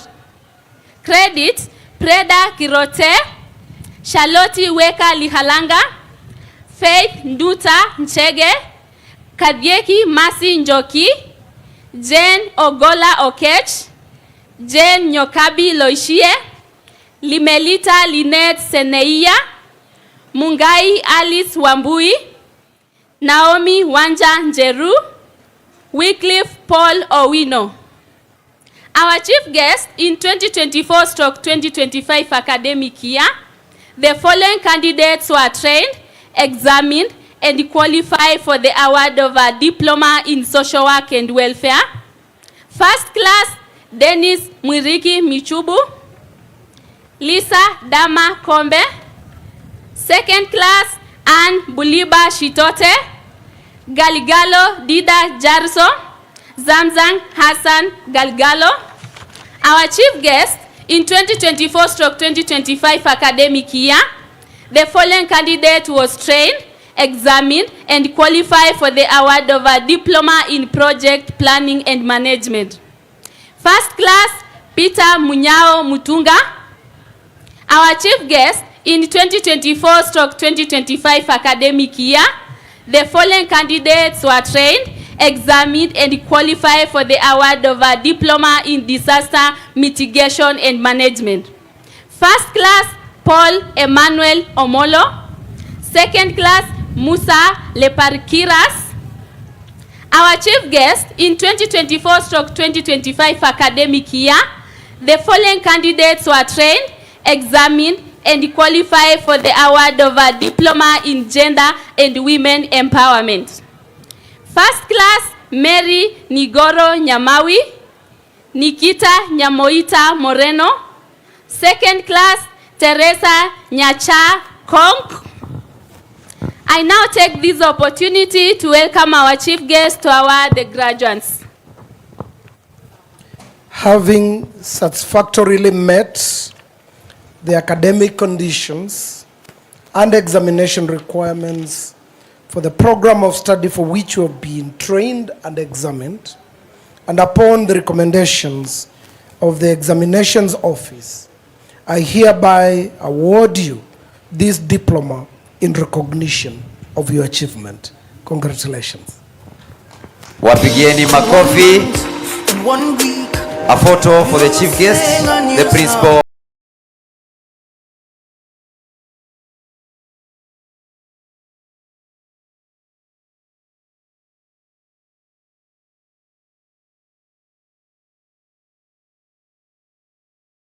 For the interlude, karibu Madam Diana. Our chief guest in 2024/2025 academic year, the following candidates were trained, examined, and qualified for the award of a Diploma in Community Health and Development. First class, Amdi Robli Koreye, Dorothy Sianoi Pario, Lilian Adiambo Ocheng, Kali Galigalo Adi, Rahma Dabaso Guyo. Second class, Abkar Abdi Sharif, Gladys Seli Kipsoy, June Chimea Ruhusa, Malia Muhammad Abdi, Musangi Elazarus, Ajma Muhammad Ali, Naomi Wangeshi Kagunga, Nasibo Adi Godana, Regina Maola Igo, Sarah Biar Nyar, Sosoika Geoffrey Makuria, Victoria Wangui Wangai. Credit Rian Dakane Muhammad. Our chief guest in 2024/2025 academic year, the following candidates were trained, examined, and qualified for the award of a diploma in counseling psychology. Distinction, Lucy Award Akok. First class, Kelsey Wanjiru Kinyanjui. Second class, Elizabeth Mukui Washira. Jessica Ndungu Kimuyu. Ramadan Ali Mutembezi. Our chief guest in 2024/2025 academic year, the following candidates were trained, examined, and qualified for the award of a diploma in human resource and management.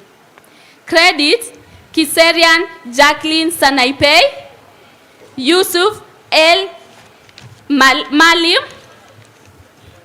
Our chief guest in 2024/2025 academic year, the following candidates were trained, examined, and qualified for the award of a diploma in nutrition and dietetics management. Distinction, Ombaki Richard Samuel. Our chief guest in 2024/2025 academic year, the following candidate was trained, examined, and qualified for the award of a diploma in information, communication, and technology. Credit, Sayanga Simon Baraka. Our chief guest in 2024/2025 academic year, the following candidate was trained, examined, and qualified for the award of a diploma in criminology studies. Second class, Winfred Katile Mbondo.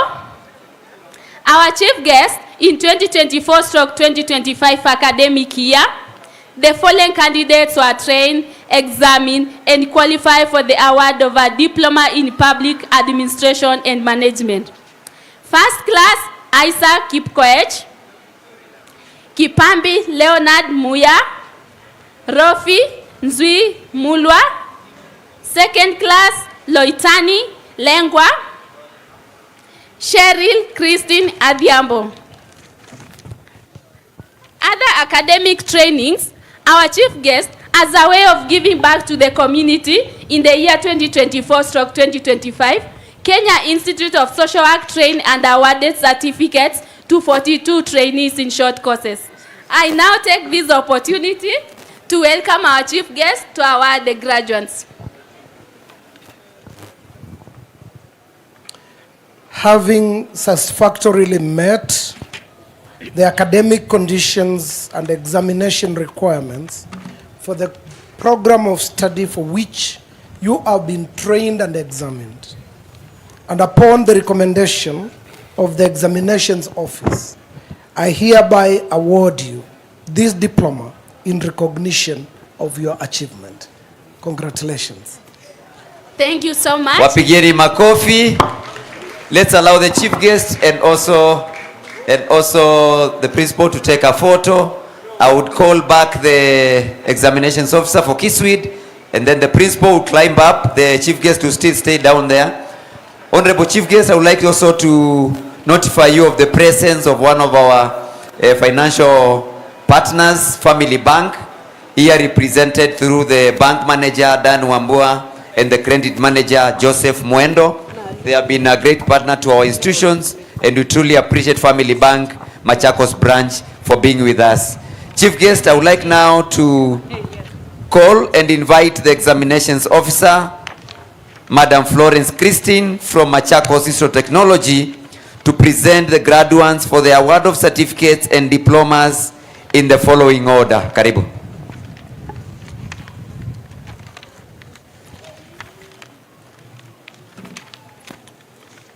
Thank you, Mr. MC. Our chief guest, sir, Dr. Peter Kiuluku, Director, BOM chairs, BOM members, Principal Kenya Institute of Social Work and Community Development, Principal Machakos Institute of Technology, Principal Machakos Institute of Technology Teachers Training College, distinguished guests, all staff from all institutions, parents, graduates, ladies and gentlemen, good afternoon. It is my pleasure to present the class of 2024-2025 academic year for the award of certificates and diplomas in the following order. Artisan class. Our chief guests, sir, in 2024-2025 academic year, the following candidates were trained, examined, and qualified for the award of an artisan certificate in electrical installation, NEC. Pass: Kalio Geoffrey Mulu, Karanja Robert, Maen Solomon Lankoi, Mwema Philip Mwango, Pakire James Sayore, Stephen Felix Mumo. Our chief guest, sir, in 2024-2025 academic year, the following candidates were trained, examined, and qualified for the award of an artisan certificate in plumbing. Credit: Kimotho Alexander Mutua, Kisuli Alexander Mutua, Masai Stephen Mumo, Mwende Dennis Kimeu. Pass: Elijah Roymen Kurat, Wambua Kelvin Mutua. Artisan in garment making. Our chief guest, sir, in 2024-2025 academic year, the following candidates were trained, examined, and qualified for the award of an artisan certificate in garment making, NEC. Credit: Chalo Esther Mwende. Pass: Kimatu Jacinta Ndanu. Artisan in food and beverage. Our chief guest, sir, in 2024-2025 academic year, the following candidates were trained, examined, and qualified for the award of an artisan certificate in food and beverage, NEC. Credit: Kote Gabriel Ntari, Merin Joseph Tonkei, Muema Joseph, Mule Christopher Kavoy, Mutuku Charity Ngina, Solonka Agnes Ipano. Pass: Abra Abdul Haram Mwinyi, Ann Naishorua Masiba, Kilonzo Angela Nduku, Malano Jacqueline Nashipai, Munyao Tabitha Ndhoki, Muthini Rose Mutuli, Mutuku Juliet Nzilani, Sironka Esther Seriano. Artisan in salesmanship. Our chief guest, sir, in 2024-2025 academic year, the following candidate was trained, examined, and qualified for the award of an artisan certificate in salesmanship, NEC. Pass: Mbithi Jane Kamande. I hereby welcome the chief guest to award the graduates. Having satisfactorily met the academic conditions and examination requirements for the program of study for which you have been trained and examined, and upon the recommendation of the examinations office, I hereby award you this artisan certificate in recognition of your achievement. Congratulations. I can see we have plumbers and others, and you're ready for work. Yeah, and a chef too. Okay, congratulations. Wapigieni makofi.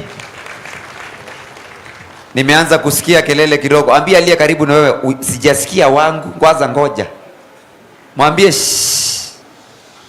Bado sijasikia wangu. Bas. Thank you so much, team. Let's continue, madam. Certificate class.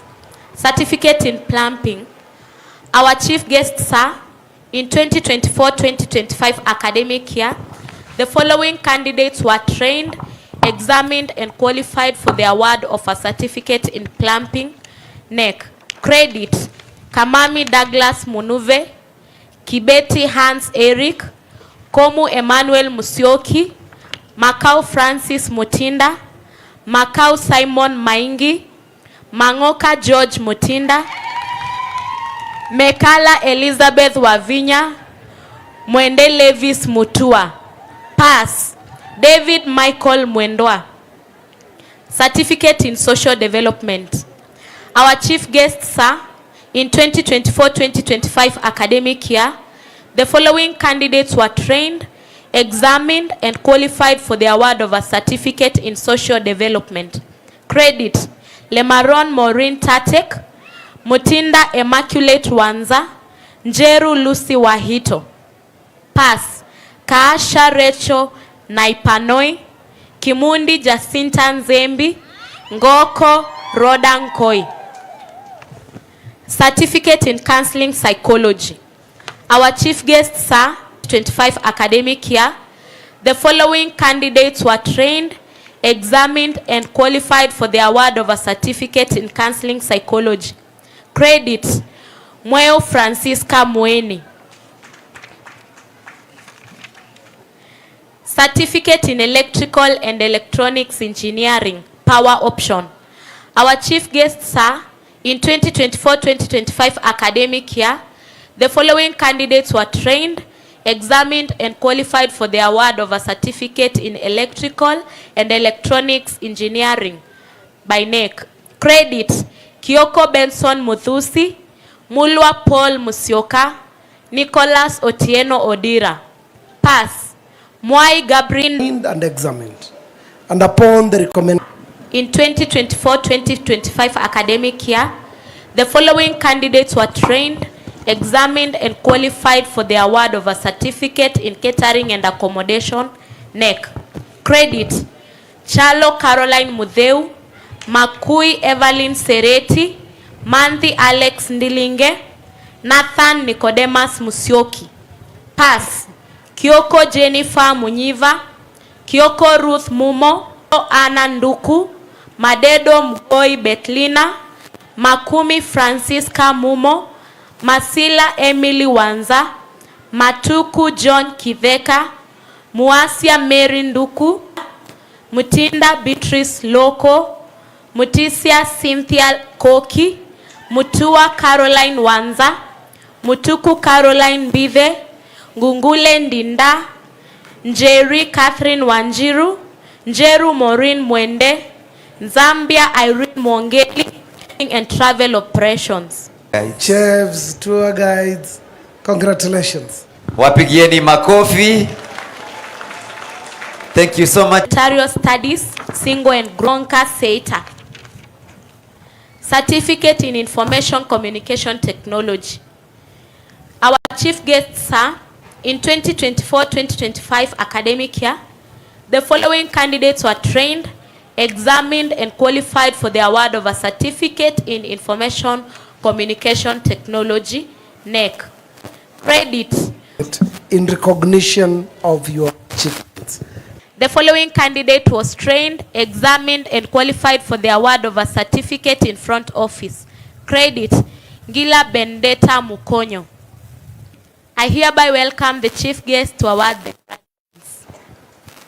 Having satisfactorily met the academic conditions and examination requirements for the program of study for which you have been trained and examined, and upon the recommendation of the examinations office, I hereby award you this certificate in recognition of your achievement. Congratulations. Front office. Wapigieni makofi. Graduates, let's minimize movements, even if you have already been awarded, so that we finish up the program in good time. We relieve the chief guest of the good work that he is doing. Asanteni sana. Madam Florence. Diploma class. Diploma in Social Work and Community Development. Our chief guest, sir, in 2024-2025 academic year, the following candidates were trained, examined, and qualified for the award of a diploma in Social Work and Community Development, NEC. Credit: Esther Asha Ali, Ikayo Shedrack Selenkia, Kioko Eunice Mwongeli, Makau Esther Mutindi. Pass, Boniface Ndaya. Diploma in Electrical and Electronics Engineering, Power Option. Our chief guest, sir, in 2024-2025 academic year, the following candidates were trained, examined, and qualified for the award of a diploma in Electrical and Electronics Engineering, Power Option. NEC. Credit: Ngala Kitonga Emmanuel, Ruben Albert Fondo, Solomon Lakili. Pass, Mwendwa Sila, Waema Peter Mwangangi. Diploma in Fashion and Design. Our chief guest, sir, in 2024-2025 academic year, the following candidates were trained, examined, and qualified for the award of a diploma in Fashion and Design. NEC. Our chief guest in 2024-2025 academic year, the following candidates were You have been trained and examined, and upon the recommendation of the examinations office, I hereby award you this certificate in recognition of your achievement. Congratulations. Wapigieni makofi. Tunauliza wazazi upande ule tutulie. Wale ambao wanauza wauze kwa polepole, ndio tusiwatoe tafadhali. Twendeni kwa upole. Tunataka mpate kitu, lakini pia kila mmoja asikize upande huu. Thank you, Chief Guest. Let's continue, Madam Asharia.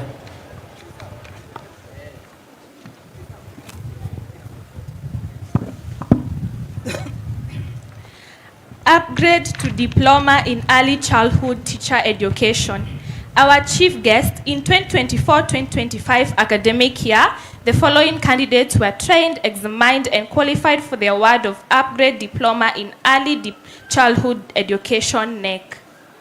Credit: Angelina Kasioka David, Dorcas Kimeu Mukulu, Gaidho Peris Periato, Kilavi Esther Mwikali, Kimeu Esther Mwikali, Kitaanyi Diana Soila, Chalo Mweni, Masi, Lankoi Mantuke, Lena Karabu, Magdalene Milanoi, Masi Mwikali Mutiso, Musioka Caroline Denya, Mutisia Stella Nduko, Ngemu Grace Mukuli, Werumbi Virginia Nelima. Diploma in Teacher Education. Our chief guest in 2024-2025 academic year, the following candidates were trained, examined, and qualified for the award of Diploma in Teacher Education. Kadenge Aglin Mbone, Musango Boniface Mandela, Musomba Caroline, Mutemi Benson Masiuki, Mutinda Agnes Wayua, Ndau Josephine Denya, Omaset Tracy Justin, Ouru Crecia Achieng, Weyenga Miriam. Pass. Juma Agneta Mumo, Kusia Kavisu, Mbaya Noel Kiu, Muia Florence Mweni, Munyao Cosmans Zalu, Mudhenya Kelvin Musioki, Mutithi Victoria Nzambi, Njoroge Caroline Njoki, Dhenya Jafeth Kimunyi, Nyangare Christine Juma, Obioko Clinton Motende, Ochieng Michael, Wesechel Joseph Lufosi. I hereby welcome the chief guest to award the graduates. Having satisfactorily met the academic conditions and examination requirements for the program of study for which you've been trained and examined, and upon the recommendation of the examinations office, I hereby award you this diploma in recognition of your achievement. Congratulations. Wapigieni makofi walimu wetu. Kuna picha ya pamoja, walimu. Walimu musikimbie sana, hii ni siku yenu. Tumekuja kuangoja tu, hatuna makubwa, and the chief guest is here because of that. We truly appreciate him for the good work he's doing, as Madam Masharia does her bit to read out the remaining part. Wapigieni makofi tena. Karibu. Diploma in Early Childhood Teacher Education. Our chief guest in 2024-2025 academic year, the following candidates were trained, examined, and qualified for the award of Diploma in Early Childhood Teacher Education, NEC. Credit: Amadi Prudence Musimbi, Andanje Sharon Inyanji, David Angelina Kasioka, Kageha Gertrude, Kasimu Purity Mutheu, Kipkirui Koech Boniface, Maingi Ann Mbula, Maithia Winfred Kambua, Masi Kadheu Mutuko, Mika Sibuta Kimerei, Mosha Furaha, Munyao Irene Binya, Mutindi Caleb Mwaura, Mutinda Caroline Musenya, Mutiso Teresia Mueni, Mutiso Veronica Siku, Mutua Evelyn Loko, Mutuku Grace Mutindi, Sharif Pendo Menza. Diploma in Special Needs Education. Our chief guest in 2024-2025 academic year, the following candidates were trained, examined, and qualified for the award of Diploma in Special Needs Education, NEC. Andrew Lilian Mwikali, Juma Nabwere Levina, Muli Victoria. I hereby welcome the chief guest to award the graduates. Having satisfactorily met the academic conditions and examination requirements for the program of study for which you have been trained and examined, and upon the recommendations of the examinations office, I hereby award you this diploma in recognition of your achievement. Congratulations. Wapigieni makofi walimu hawa. Thank you, chief guest, and thank you, Madam Asharia, for that session. Chief guest in the next session in program is presentation of awards. We are going to award best students and our teachers to our trainers. I would request the principal MIT TTC to stay on podium so that she can read us for the Kiswcd awards. I would request the principal Kiswcd to get down so that she can have a photo with the guest whenever we line up the teachers and the trainers for the awards. I think teachers, kindly trainers, your attention please. Kindly check on the program, you know where you are going to be called out, so that will be a little bit faster and you are a little bit away from where the chief guest is. Maybe you can start going down if you know you are on the list of being awarded. So I request the principal, kidogo kabla tujaanza na awards. Wazazi upande ule, munaniona? Hebu nipungie mkono namna hii, nipungie. Atuendelee vizuri hapo. Ambia mtu shh. Mwambie tunataka kusikia, walimu wasikie vile watoto wamesikia. Bas, upande huu mko salama sana. May God bless you. Principal, karibu. Our chief guest, sir, in 2024-2025 academic year, the following were the best students in various departments. Social Work and Community Development Department. Best Certificate Student, Esther Elizabeth Monde, Matasha Isaac Lice. Best Diploma Students, Mange Madadi Mulusa, James Mary Nachichi. Kindly, if I call your name, march forward for presentation of the award. Please, if you hear your name, best students, please come forward. Principal is going to read up to the best students certificate information communication technology before we go to the student leadership, so that the principal and also the chief guest can have a photo with those best students. Come forward to the red carpet so that principal can continue with the best students. Karibu. Community Health and Development Department, Best Certificate Student, Dorothy Sianoi Pario, Angela Moli Muimi.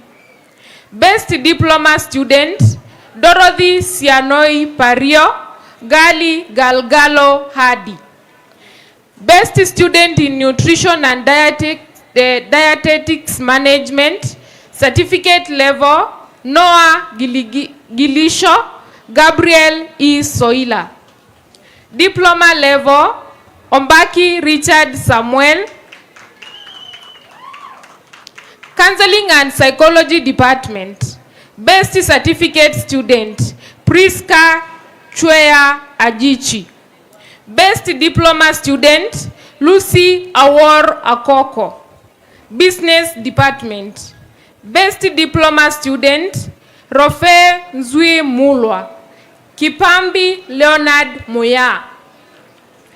Best Student in Certificate in Information Communication Technology, Samuel Nyamawi Chari. Thank you so much, Principal. I now take this opportunity to invite our chief guests for a group photo with the students. Wapigieni makofi, hawa wameongoza sehemu tofauti.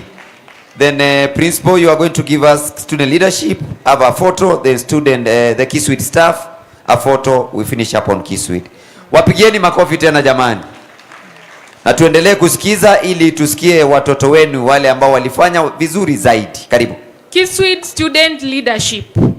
Our chief guests, the following are the student union leaders for the year 2024-2025. Noah Gilisho, the president. Angela Omolo, vice president. Catherine Wangare, secretary general. Gabriel E. Soila, treasurer. Jackson Gao Marabale, sports and extracurricular activities. Samuel W. Juguna, students welfare. Kiswcd student leaders. Student leaders, please, let's be fast because you know you'll be in line. Teachers, staff from Kiswcd, kindly check on your program so that you know when you're going to be called out, so that will be a little bit faster. If the leadership is not on standby, then our chief guest will... Mheshimiwa Rais amepotea pia. Kiswcd student leaders, kindly move forward. Unajua Rais ni mtu wa shughuli mingi. Basi wenye wako wapigwe picha na mheshimiwa mgeni wetu wa heshima, alafu tuende kwa staff. Kindly, because you know your names, can we stand climbing down, please, teachers, staff. Check your program and let's climb down so that we don't keep the guest for too long.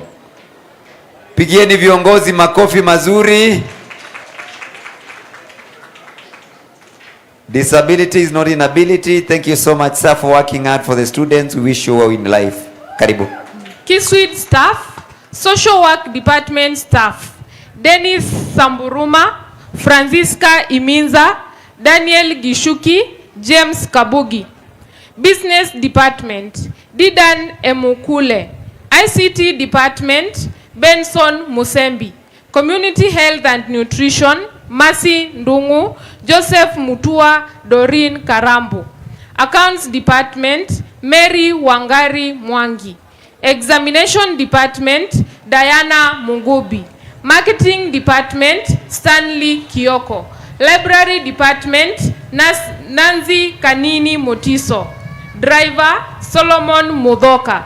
Front office, Maximila Lungaho, Haron Kungu Masila, Lucy Mukabana. Congratulations staff, wapigieni makofi. Wale ambao wanatufanyia kazi. Chief guest is going to have a photo with them. Then I will call the next principal to call out the Machakos Institute of Technology. Thank you, Madam Sarah, for the good work that you have done for Kiswcd. I would now call Madam to read out for the MIT. Wapigieni makofi hawa. Our chief guest, Sam, in 2024-2025 academic year, the following students emerged the best performers in the following categories. Academics, School of Hospitality and Tourism Management. Artisan, Mwema Joseph. Certificate, Makui Evelyn Nesereti. Diploma, Chalo Caroline Mutheu. School of Social Work and Community Development. Certificate, Lemaron Maureen Tatek. Diploma, Kioko Eunice Mongeli. School of Applied and Health Sciences. Certificate in Nutrition and Dietetics Management, Toposia Julius Margaret. Certificate in Science Laboratory Technology. Songoro Diana Mora. School of Information Communication Technology, certificate. Mutinda Kevin Mutunga, diploma. Musia Lydia Mueni. School of Business Education, artisan. Bidhi Jen Kamanthe. Singwen Group, Kekuve Ruth Musenya. Certificate, Mutooni Rispa Mudeu. Diploma, Musembi Ann Nduku. School of Engineering, artisan. Karanja Robert Kioko. Certificate, Nicholas Otieno Odira. Diploma, Solomon Lakili. School of Fashion and Design, artisan level. Chalo Esther Mwende, certificate.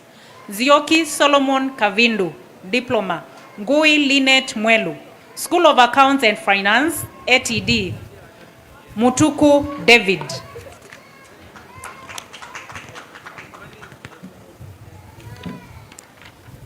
Kams Kiyo Kennedy Kaswili.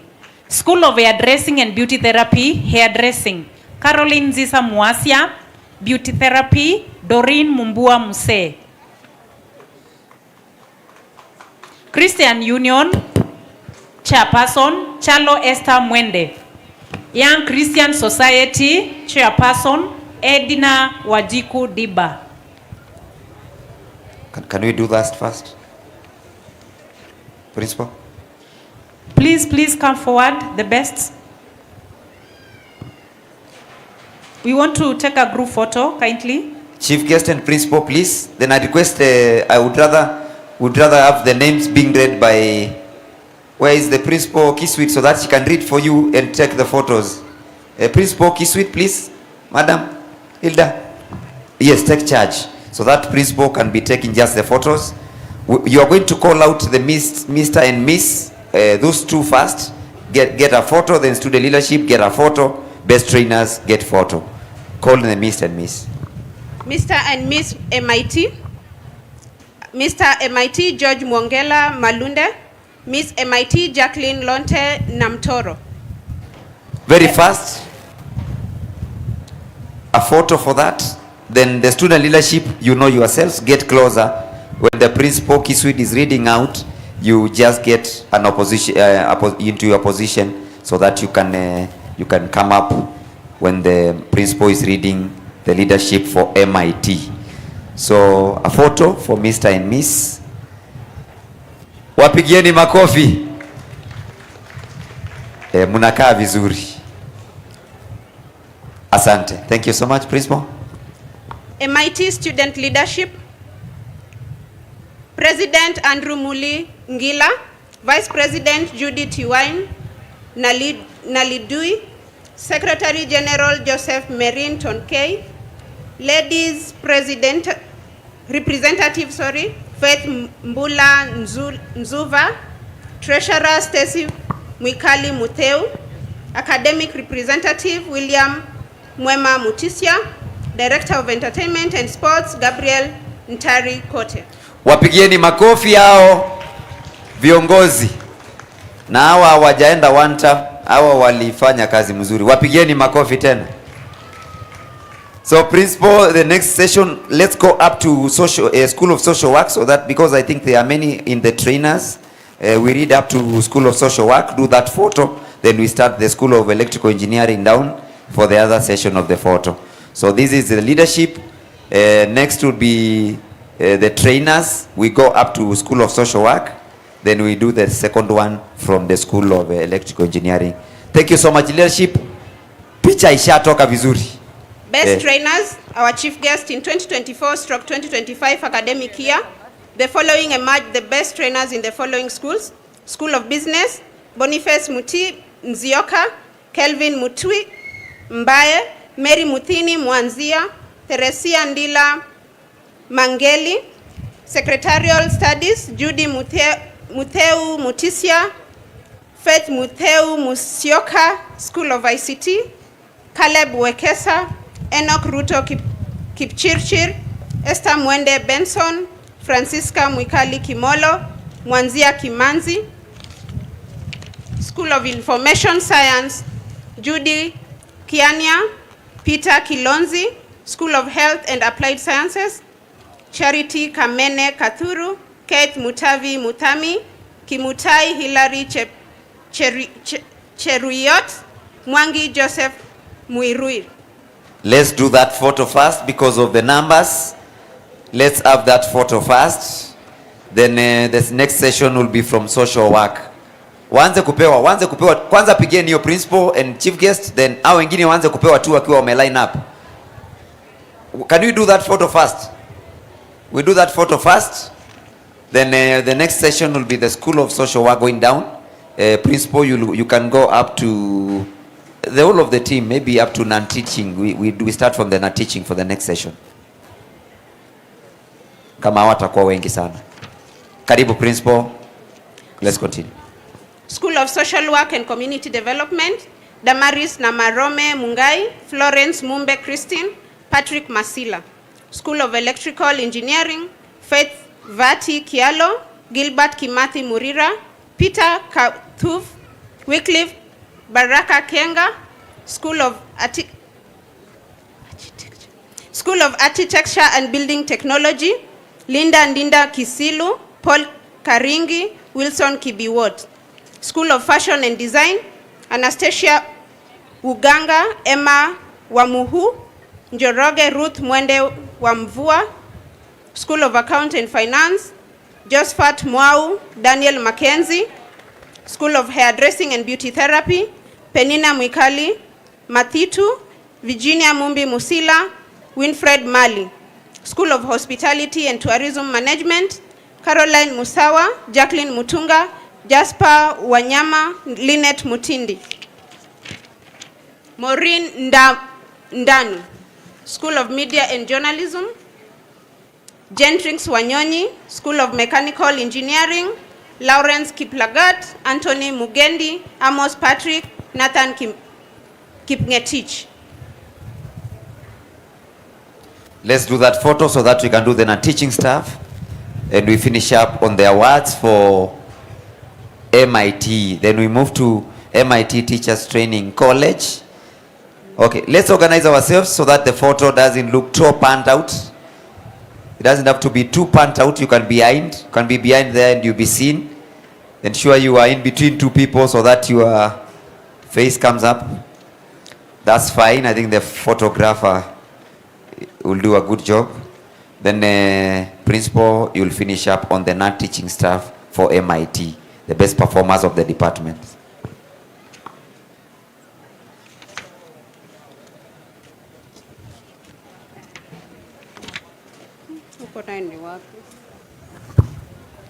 MIT Teachers Training College. I think we have not done non-teaching staff for MIT. There's one for. Am I getting the wrong one? Just get that program behind you. You'll get MIT non-teaching staff so that we don't close up on them before we go to the TTC. Yes. Can I read out? Have you seen them? Yes. Please. Yes. Non-teaching staffs. Our chief guest in 2024/2025 academic year, the following staff emerged as the best performers in the following departments. Office Assistant Daniel Mutiso, Customer Service Njogu Nancy Wamuyu, Helen Ngwasi, Shadrach Musau, Susan Zula. Examination Office Elizabeth Muteo Mutama, Library Imelda Mbula Mbuvi, Finance and Accounts Lucy Siombu Nguli, Procurement Vivian Achieng. Very fast for the non-teaching staff. Let's balance the photo. Then principal will just continue reading out for MIT TTC so that the principal MIT TTC stay on standby so that we can do the students up to the best students in upgrade in ECD. Then we do students council and finish up on the other end. Karibu principal. Let's continue. Now we relieve the principal for MIT TTC. Where are you? Okay, now principal MIT, go read up the program.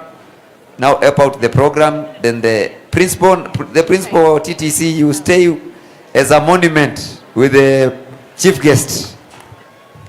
Our chief guest, sir, in 2024-2025 academic year, the following students emerged the best performers in the following categories.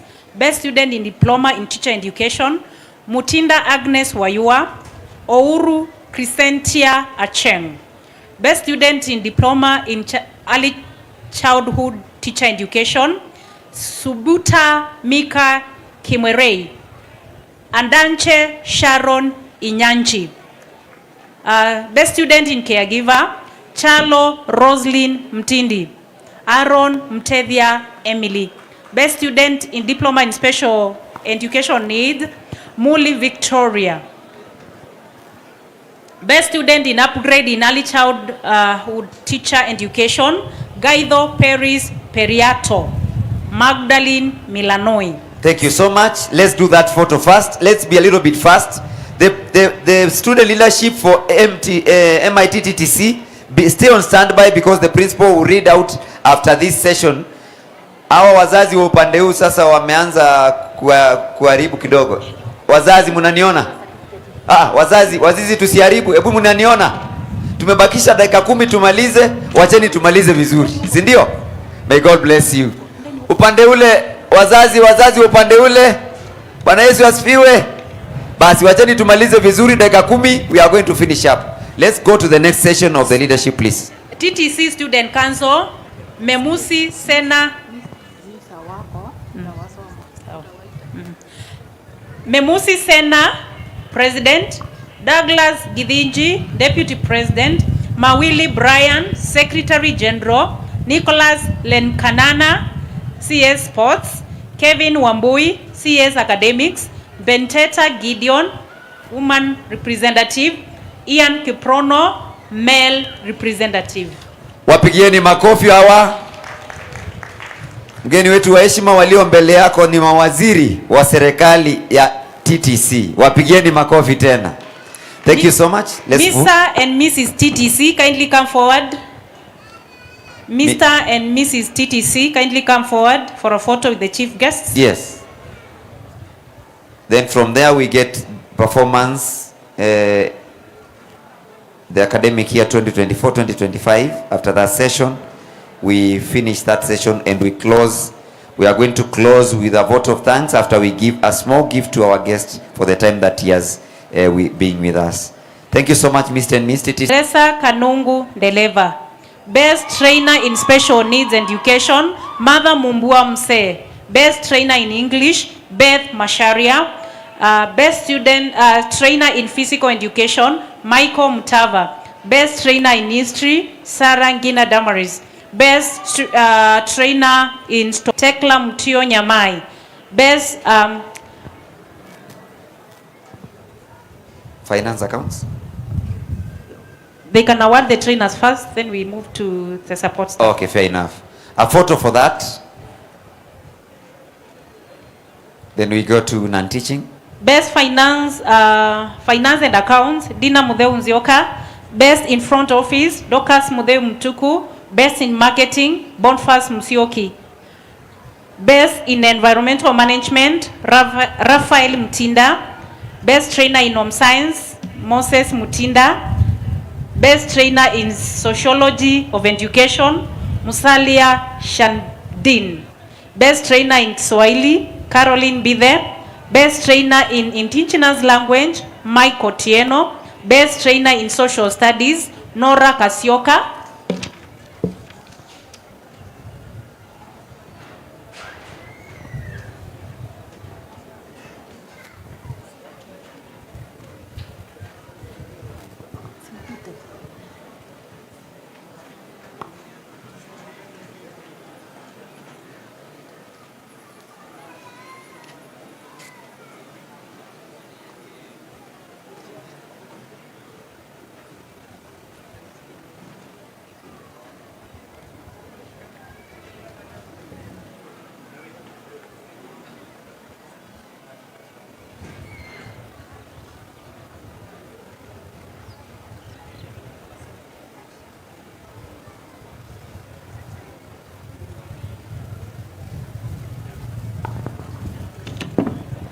Thank you, team.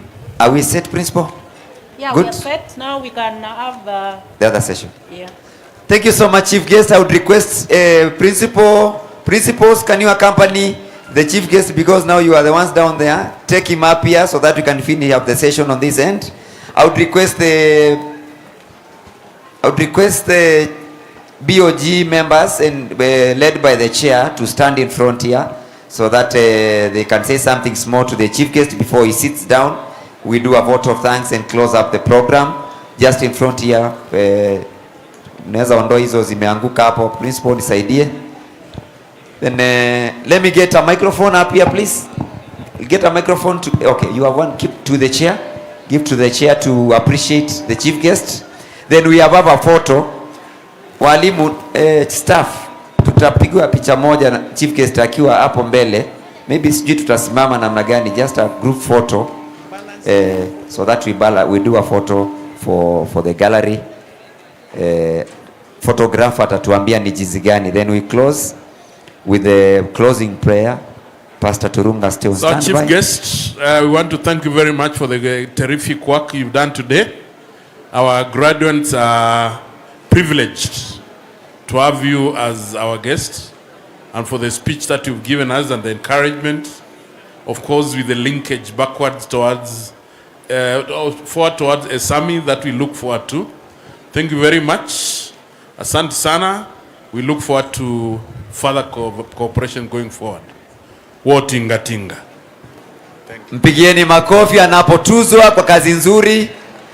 Basi walio nyuma simameni kwa picha, simameni tu mahali mlipo. A photo will be taken just randomly because we may not fit all of us, but it will be taken so that we see how we can fit in. Ipigwe tu nyuma, alafu chief guest atakaa dakika moja so that we do a prayer together and a vote of thanks together. Graduates musitoke, wacheni tuombe pamoja. Tungependa Turunga pastor atuombee kwa kufunga na kushukuru kwa kazi iliyofanyika hapa na wapeane in the workplace. Pastor Turunga, remember to give them to the workplace whenever they go. May they be blessed. Basi chief guest tunaweza ukakaa kidogo. Basi tukiwa tumetulia, tutulieni jamani, tumalize. According to the program, Engineer Daniel Mututa was to give a vote of thanks. Fortunately or unfortunately, he did not get a chance to be with us. We truly appreciate for your coming and your presence. I have been mandated, given this opportunity to give a vote of thanks to the chief guest, Dr. Peter Kiuluku. Our chief guest, Dr. Peter Kiuluku, we truly appreciate your presence and for agreeing to be with us today. We don't take it for granted. Thank you so much for coming. All the principal and staff of the three institutions, thank you for preparing our graduates. Wapigieni makofi. All the parents, wazazi wote, asanteni sana kwa kuja, tunawapenda sana, jipigieni makofi. The BOG chair and members, we appreciate you for always showing direction. Wapigieni makofi. We appreciate our partners, Family Bank, branch manager Machakos, and any other partners that has come, including Madam Celestine. You are our partner. We truly appreciate for your coming. Wapigieni makofi. We also appreciate everybody else that has come. You are not on we have not taken it for granted. We have appreciated that you came and you came to be with us. You have made and you have played a key role in ensuring that the day is a success. Basi sasa yule wa mwisho si ni mimi, si nimejaribu. Hata kama mimi ni kijana mdogo, hebu munipigie makofi. Basi tukiwa tumemaliza wakati kama huu, nitakushukuru sana Pastor Turunga, nikukubalie uje. Tukiwa tumesimama kwa maana tunamaliza sasa, tusimameni. Pastor Turunga atupeanie our graduates wetu sasa watoke. May they go to the workplace, their LI, because they have gained the best and the chief guest has given them the best in terms of knowledge and wisdom that you are going to get into the workplace. So pigieni pastor makofi. Then pastor akimaliza, tukiwa tumesimama, director will dissolve the congregation. Karibu. Asante. Naomba kwamba tuweze kutulia, tumpatie Mungu heshima ambayo inamfaa. Wale ambao tunatembea, tafadhali tusimame. Maombi ambao hauiheshimu haita kuwa na nafasi. Let's pray.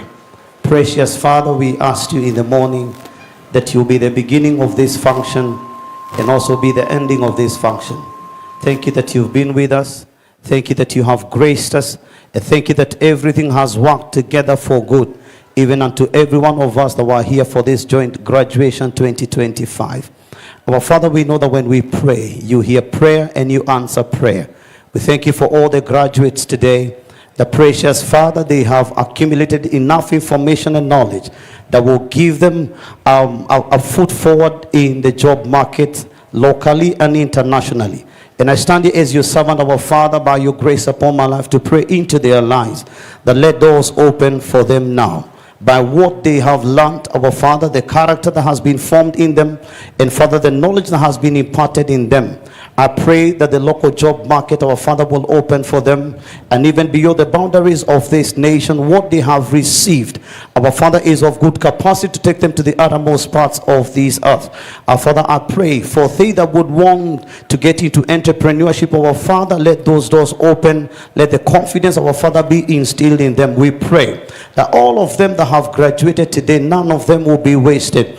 And Father, we pray for all of them wherever they go. Let your favor precede them in every office they would knock unto. Let doors, our Father, be open for them. They that would want to pursue higher levels of education, Father, let the resources be made available. Father, we pray for the institutions present today. Our Father, even with MIT, the Father, expand their horizons. Expand, our Father, even their territories, not just in Machakos, but Father, in other counties, in other cities. Our Father, would you enlarge and expand them into them. Father, thank you that even as we come to the tail end of this meeting today, that your word tells us that you are in our coming in and you are also in our going back.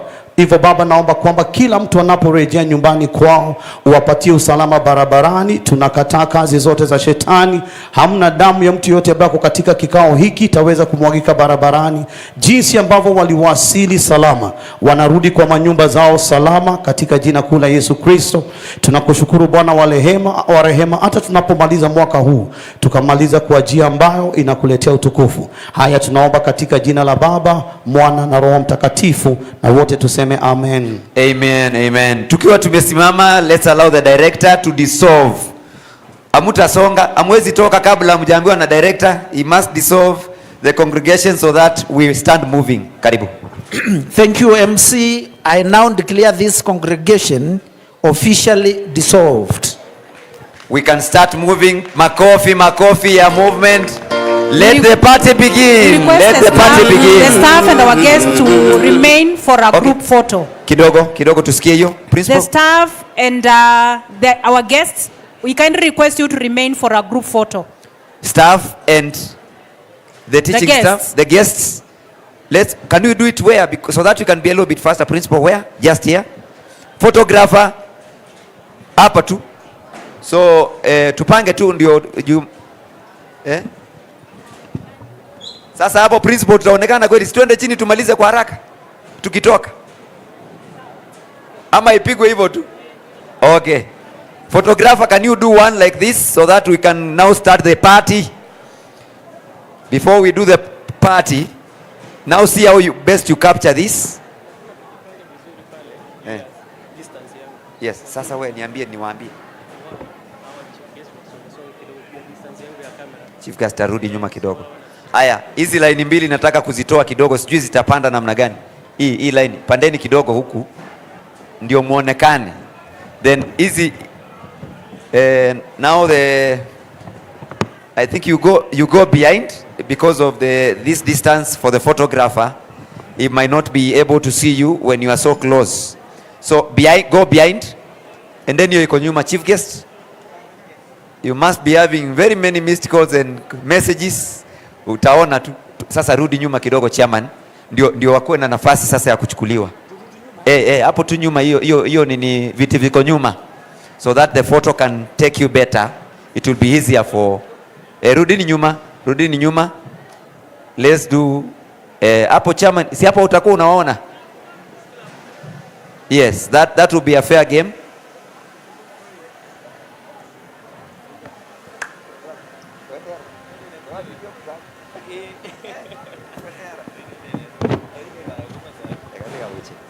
I think that will be better. So we truly appreciate for your presence and time. I think for a photographer kimaliza, then the DJ will take over for the celebrations to start. Angalieni hii. Wazee wataogopa lakini tutafunzwa tu pole pole. Good. Good. Smile for the camera, smile for the aeroplane. Hii ndege. Technology is moving so fast. We truly appreciate for that. Iko sawa? Thank you so much. Now we can dissolve. DJ wape ya kuendelea na kuya pamoja sasa.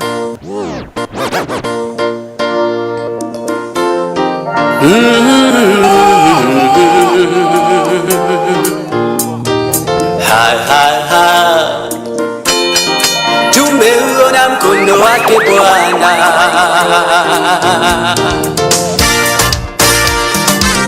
mengi mazuri tumeyaona, Mungu umetenda, ni kweli wewe muweza. Ulitamka vitu vikawa, neno tulatosha, ukisema umetenda.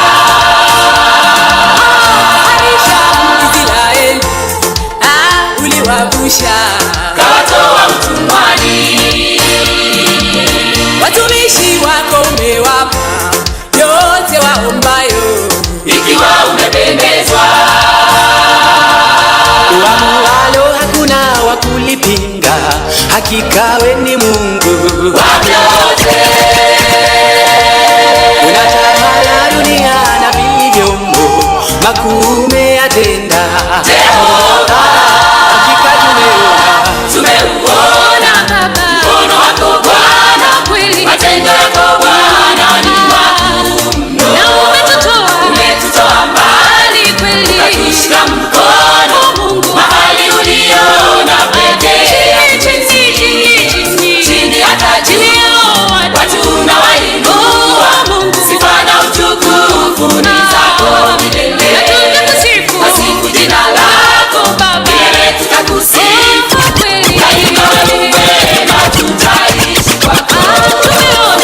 Tumeuona Baba mkono wako Bwana, kweli matendo yako Bwana ni makuu mno. Umetutoa mbali kweli, ukatushika mkono kama mawimbi.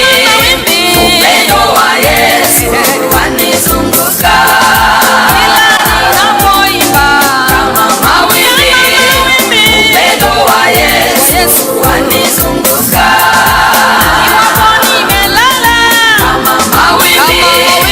Upendo wa Yesu wanizunguka, kama mawimbi. Upendo wa Yesu wanizunguka, kama mawimbi. Upendo wa Yesu wanizunguka, kama mawimbi. Upendo wa Yesu wanizunguka, kama mawimbi. Upendo wa Yesu wanizunguka. Kila tunapokwenda tumezungukwa na nguvu za Mungu, na kila tunalolifanya ambalo ni kwa ajili ya utukufu wa jina lake, tumezungukwa na upendo wake. Haleluya.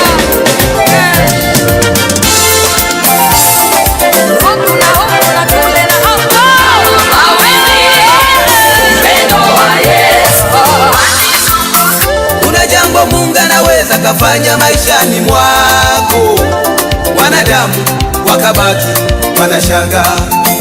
Kuna jambo Mungu anaweza kafanya maishani mwako, wanadamu wakabaki wanaulizana. Leo wanakushusha chini, wanapona huna kitu, ipo siku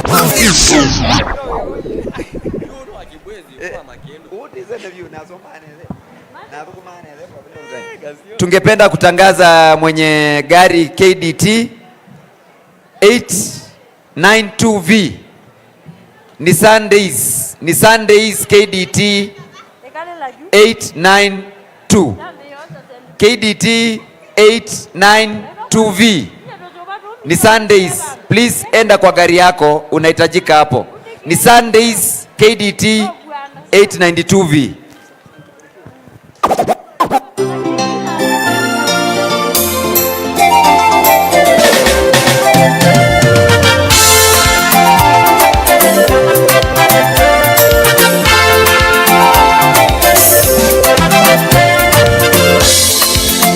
Kuna jambo Mungu anaweza kafanya maishani mwako, wanadamu wakabaki wanashangaa.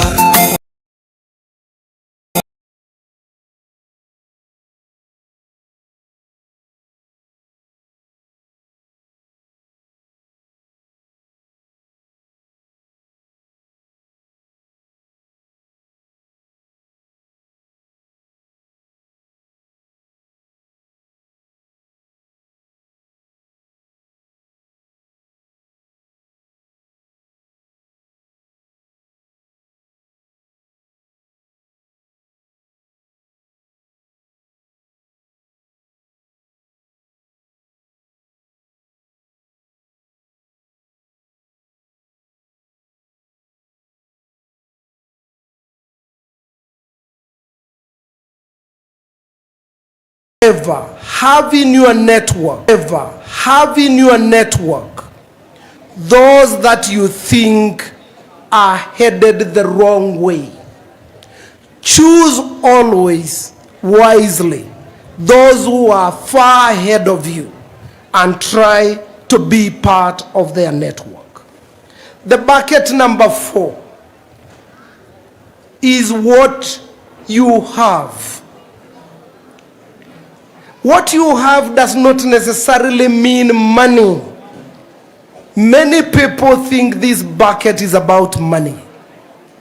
This bucket is about the resources, including your brains, including your confidence, your aspirations. Money, remember, is energy. Money is what gives the world energy. We have something in this bucket. Please build on it. And the 5th bucket is what the world thinks about you. This is an extremely important bucket, which all of you have today. Your reputation. It is the 5th and the most important bucket because you already have it. What people think about you, your reputation. That is what makes employers. That is what makes friends. That is what makes those who have succeeded include you in their networks. Your reputation is founded on your character. Your reputation is founded on your character. So, graduates, I urge you go forward with courage and confidence. And to the 3 institutions, I urge you to build better boldly. To the nation of Kenya, here we are graduating more than 600 of us. We come to you because we want to be partners and we want to solve your problems. And I believe the future is being shaped here in Machakos, MIT, TTC, and in Kiswcd. I wish to thank you for having invited me to come, join you in your graduation, celebrate your success, and witness this great event happening. I now want to say, I wish you all the best in your life. I thank you.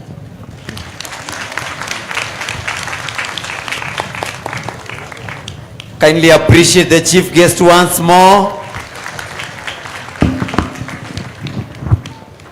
Graduates, as we transition to the next phase of our program, I just wish you get to know the man that was talking to you. He has benefited some of us, greatly imparted knowledge to so many of the people along the way, young and old. So kindly go and research him more and research more on ESAMI and get to understand his speech more. At least mimi nimesoma lugha ingine, so nimejua kuna kitu inaitwa Soundia Potential East. Umesoma nini? Basi, I would like to request Bomani IIC to come and give a number as we organize ourselves for the next phase. Chief guest, mgeni wetu wa heshima ningeuliza, and director to help us guide the chief guest on how best, including the chair, on how best we are going to approach the next phase. Now you guide the chief guest, because we are going to call the next phase of our program would be led by the examinations officers for the respective institutions. But before I call the examination officer for Kiswcd, Madam Diana Mugubi, nitauliza hivi. Graduates, kama mnaniona tuinue mkono namna hii. Hebu pungeni mkono kwa chief guest hapa juu. Now can we remain silent? This is the most important part of your day. This is the most important part of your day that you have been waiting for 2 years or even more. So can we remain silent so that we can hear our names? Na ikuwe nzuri. Wazazi mnaniona? Hebu kama wazazi mnaniona mnipungie mkono namna hii. Upande ule nipungieni mkono kule mwisho. Huu ndio wakati muhimu zaidi.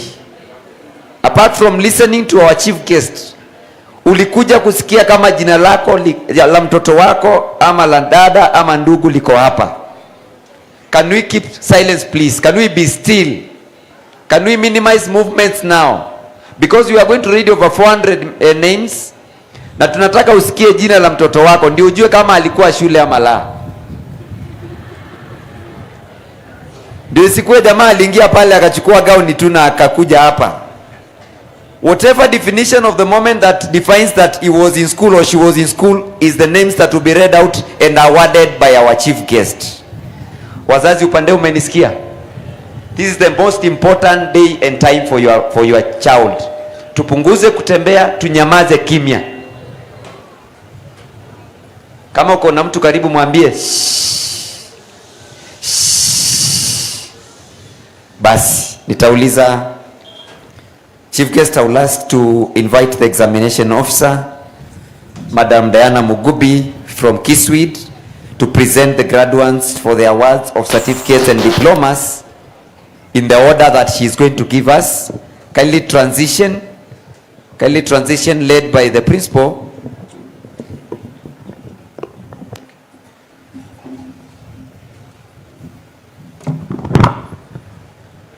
So, karibu. The chief guest is going to go down. Let me also guide the graduates, please. When you hear your name from, because we start with Kiswcd, from Madam Diana, you come down, receive your token, and stand still on the carpet. The chief guest will award from there. So let's ensure you get your token, come in front, and stand there. We are going to have a photo session to symbolize awarding, so that we don't stay here for a long time, and we want to give a chance to your parents and your family to have time to be with you in the next 1 hour. Basi ile shi yetu imeanza. Ambia mtu wa karibu na wewe shh. So chief guest, I invite the examinations officer, Madam Diana Mugubi from Kiswcd, to present the graduates for the award of certificates and diplomas in the following order. Karibu. Thank you so much.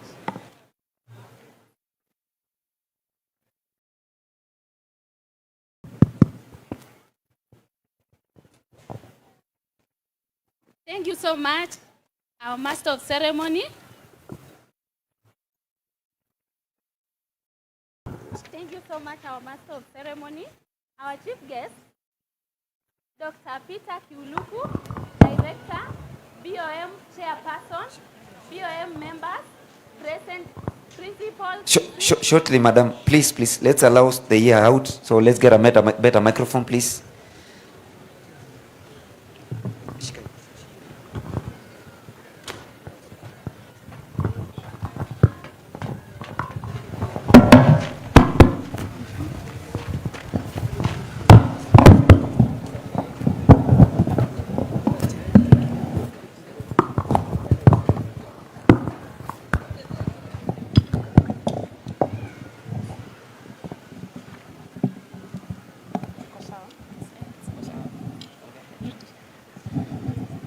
Thank you so much, our Master of Ceremony, our Chief Guest, Sir, Dr. Peter Kiuluku, Director, BOM Chairperson, BOM members, Principal Kiswcd, Principal MIT, Principal MIT TTC, distinguished guests, all staffs, parents, graduates, ladies and gentlemen, good afternoon.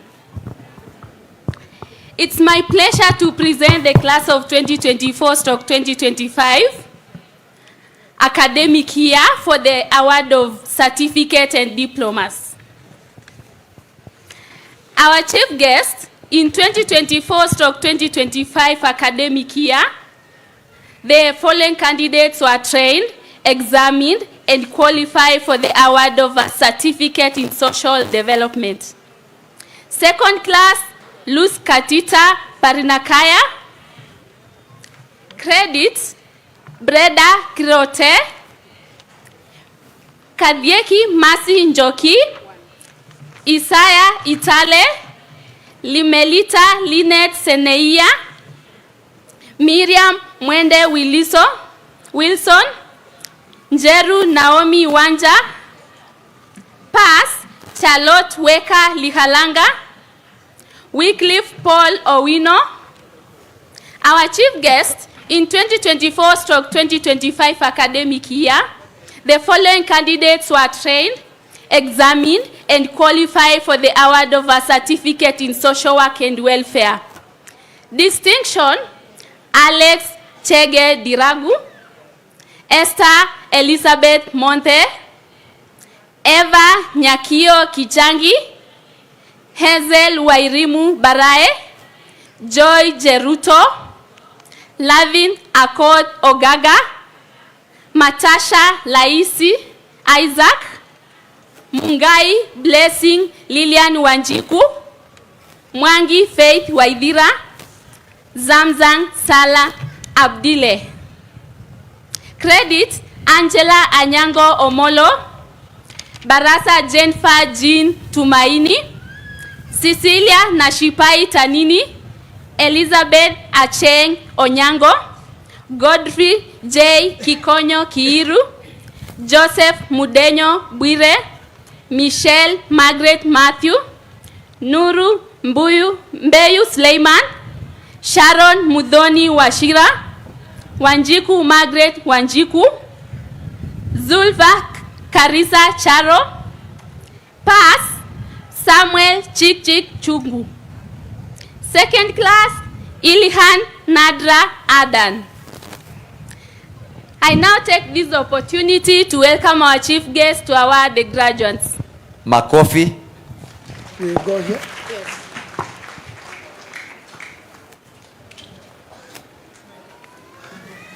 Having satisfactorily met the academic conditions and examinations requirements for the program of study for which you have been trained and examined, and upon the recommendation of the examinations office, I hereby award you this certificate in recognition of your achievement. Congratulations. Appreciate them once more.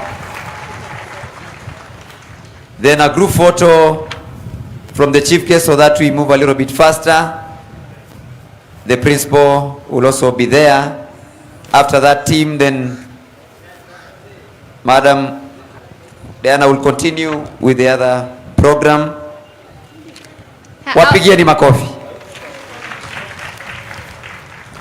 Our chief guest in 2024/2025 academic year, the following candidates were trained, examined, and qualified for the award of Certificate in Community Health and Development. Second class, Abigail Ntuna Nteseia, Angela Muli Muimi, Did Tadicha Galgalo, Dorot Sianoi Pario, Esha Said Shauri, Esther Kerenge Nayanoi, Galmo Anna Halake, Grace Naisaku Kukton, Joseph Chol Gak, Maureen Awino Ouma, Mace Sylvia Naneu, Moses Ntaia Mushe, Naomi Cherugut, Nasibo Adi Godana, Ntela Natengena Jocelyn, Rahima Dabaso Guyo, Saitoti Oslik Shungea, Sarah Biar Nyar, Sosoika Geoffrey Makuria, Wycliffe Joyce Atieno. Credit Najma Muhammad Ali, Jedi Kebo. Our chief guest in 2024/2025 academic year, the following candidates were trained, examined, and qualified for the award of a certificate in counseling psychology. First class, Priska Chwea Anjichi. Second class, Abigail Sanaipei Pasitau. Francis Gatura Karanja. Jessica Ndungu Kimuyu. Lucy Ayuma Osogo. Samuel Waweru Njuguna. Credit Ramadan Ali Mtembezi. Our chief guest in 2024/2025 academic year, the following candidate was trained, examined, and qualified for the award of Certificate in HIV/AIDS Management. First class, Robert Mzimi Ndambugi. Our chief guest in 2024/2025 academic year, the following candidate was trained, examined, and qualified for the award of Certificate in Public Relations. Credit Seinab Muhtari Mohammed. Our chief guest in 2024/2025 academic year, the following candidates were trained, examined, and qualified for the award of a Certificate in Information, Communication, and Technology. Credit Marabale Jackson Ngao, Samuel Nyamawi Chari. Our chief guest in 2024/2025 academic year, the following candidates were trained, examined, and qualified for the award of a Certificate in Human Resource Management. Credit Aaron Collins Otieno, Omari Anastasia Biyaki.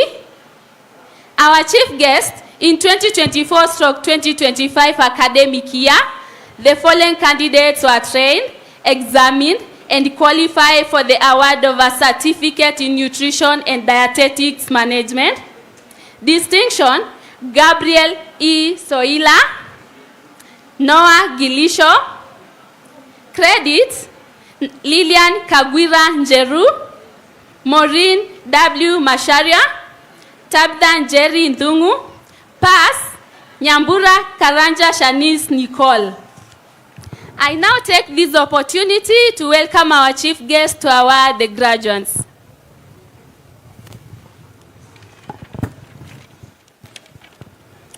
Having satisfactorily met the academic conditions and examination requirements for the program of study for which you have been trained and examined, and upon the recommendation of the examinations office, I hereby award you this certificate in recognition of your achievement. Congratulations. Wapigieni makofi. Let's have a group photo for memory. Thank you, DJ. Let's continue, DJ. have a message. Congratulations, wapigieni makofi tena. Thank you, chief guest. Let's continue, Madam Diana.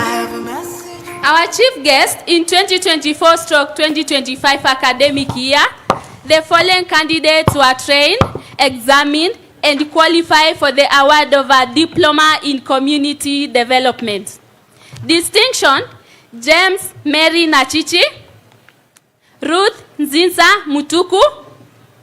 Second class, Alice Juma Otieno. Our chief guest in 2024/2025 academic year, the following candidates were trained, examined, and qualified for the award of a Diploma in Social Work and Welfare. Distinction: Elvis Njenga Mwangi, Eunice Musenya Mbaika, Maj Madadi Mulusa, Margaret Faith Mwongeli, Timothy Kimani Kichuke, Trinity Anyango Owor. Credit: Preda Kirote, Charlotte Weka Lihalanga, Faith Nduta Nchege, Kadieki Masi Njoki, Jane Ogola Okech, Jane Nyokabi Loishie, Limelita Linet Seneia, Mungai Alice Wambui, Naomi Wanja Njeru, Wycliffe Paul Owino. Our chief guest in 2024/2025 academic year, the following candidates were trained,